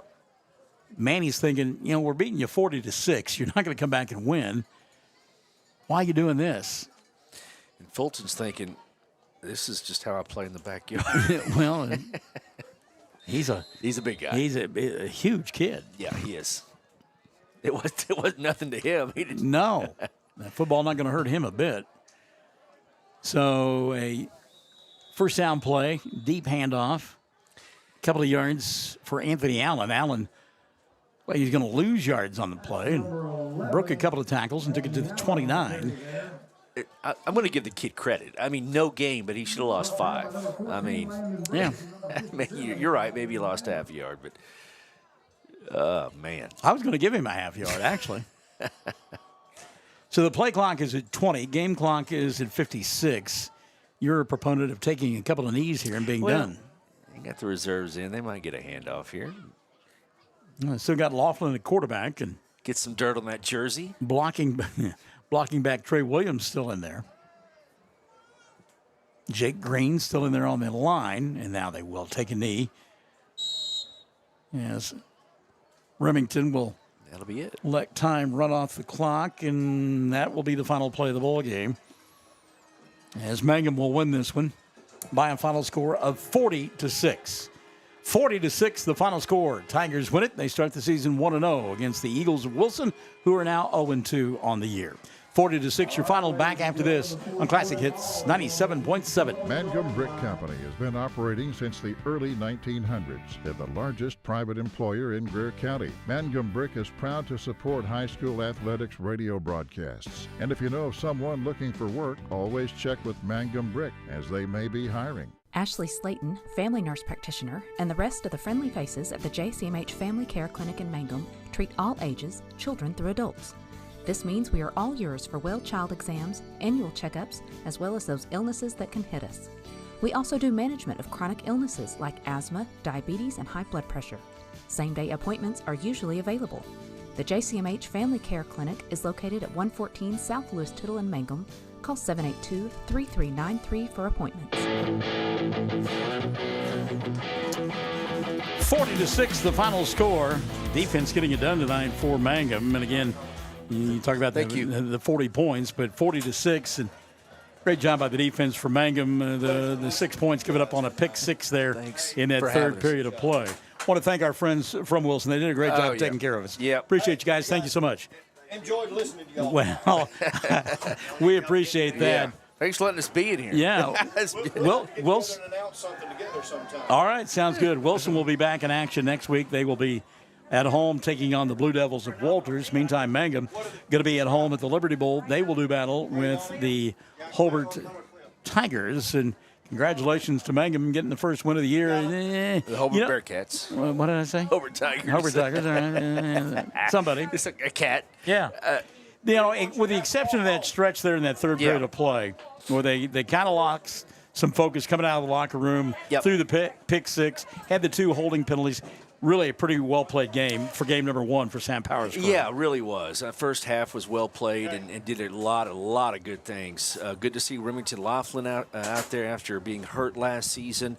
Gillespie's just a great addition to this football team for Coach Powers and the Mangum Tigers. That third quarter, like you said, just came out, shot yourself in the foot a few times, and those penalties, holding penalties, were a problem, but finished off the Wilson team, who was, like you said, they had a little bit of life there, 19-6 at one point, and they were jacked up, but a big win for Mangum to start the season.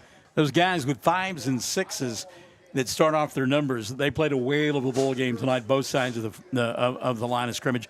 Talking about guys like Gavin Williams and Jake Green, Gabe Miranda, Aiden Augustine, and, of course, Jackson Brooks. Just, those guys up front really able to control the line of scrimmage, both offensively and defensively. Yeah, really. The size up front, it's a nice problem to have, is to have big guys in Class A on the line of scrimmage on offense and defense. A lot of times that determines a nice, deep playoff run is your line. And that's what separates a very good playoff team. Austin Solis getting it done from the tailback position. And, again, you talked about the quarterback. Maybe not a wise throw on the pick six, but other than that, Remington Laughlin looked pretty good directing the offense tonight. And how about the defensive effort of Laughlin? And also want to throw in there Trey Williams, who got it done from his linebacker position. Yeah, played very well tonight. Laughlin, he's a sophomore again. He's coming off a year where he didn't get to play. And so let's make those mistakes right now in some of these non-conference games. You go back home, you watch the film, you practice hard throughout the week, and you get better. And again, come district time, that's when you want to be firing on all cylinders. Postgame brought to you by Great Plains Bank. We want to thank them. And again, we remind you, 4 nights of sports next week here on Classic Hits 97.7. Sentinel in town for a softball game on Monday. Then it's Duke on Tuesday. We'll take Wednesday night off. Thursday, Merritt will come to town for the final district matchup of the year. And then we'll close out the week with a Triskaidekaphobia football game as Mangum and Hobart. How appropriate that they're playing on Friday the 13th, Hobart and Mangum. It's going to be fun. Again, that goes back over 100 years, and I tell you what, those teams get together. It's always fun and competitive, and we're looking forward to it. Wendy Freeman Stover, great game tonight, Tigers. Eric Rodriguez says toot, and Rebecca Price, way to go, Tigers. For Chad Fox, I'm Michael Barnes. We'll talk to you on Monday night from the softball field as Mangum will entertain Sentinel. Mangum tonight on the football field winning 40-6 over Wilson on Classic Hits 97.7.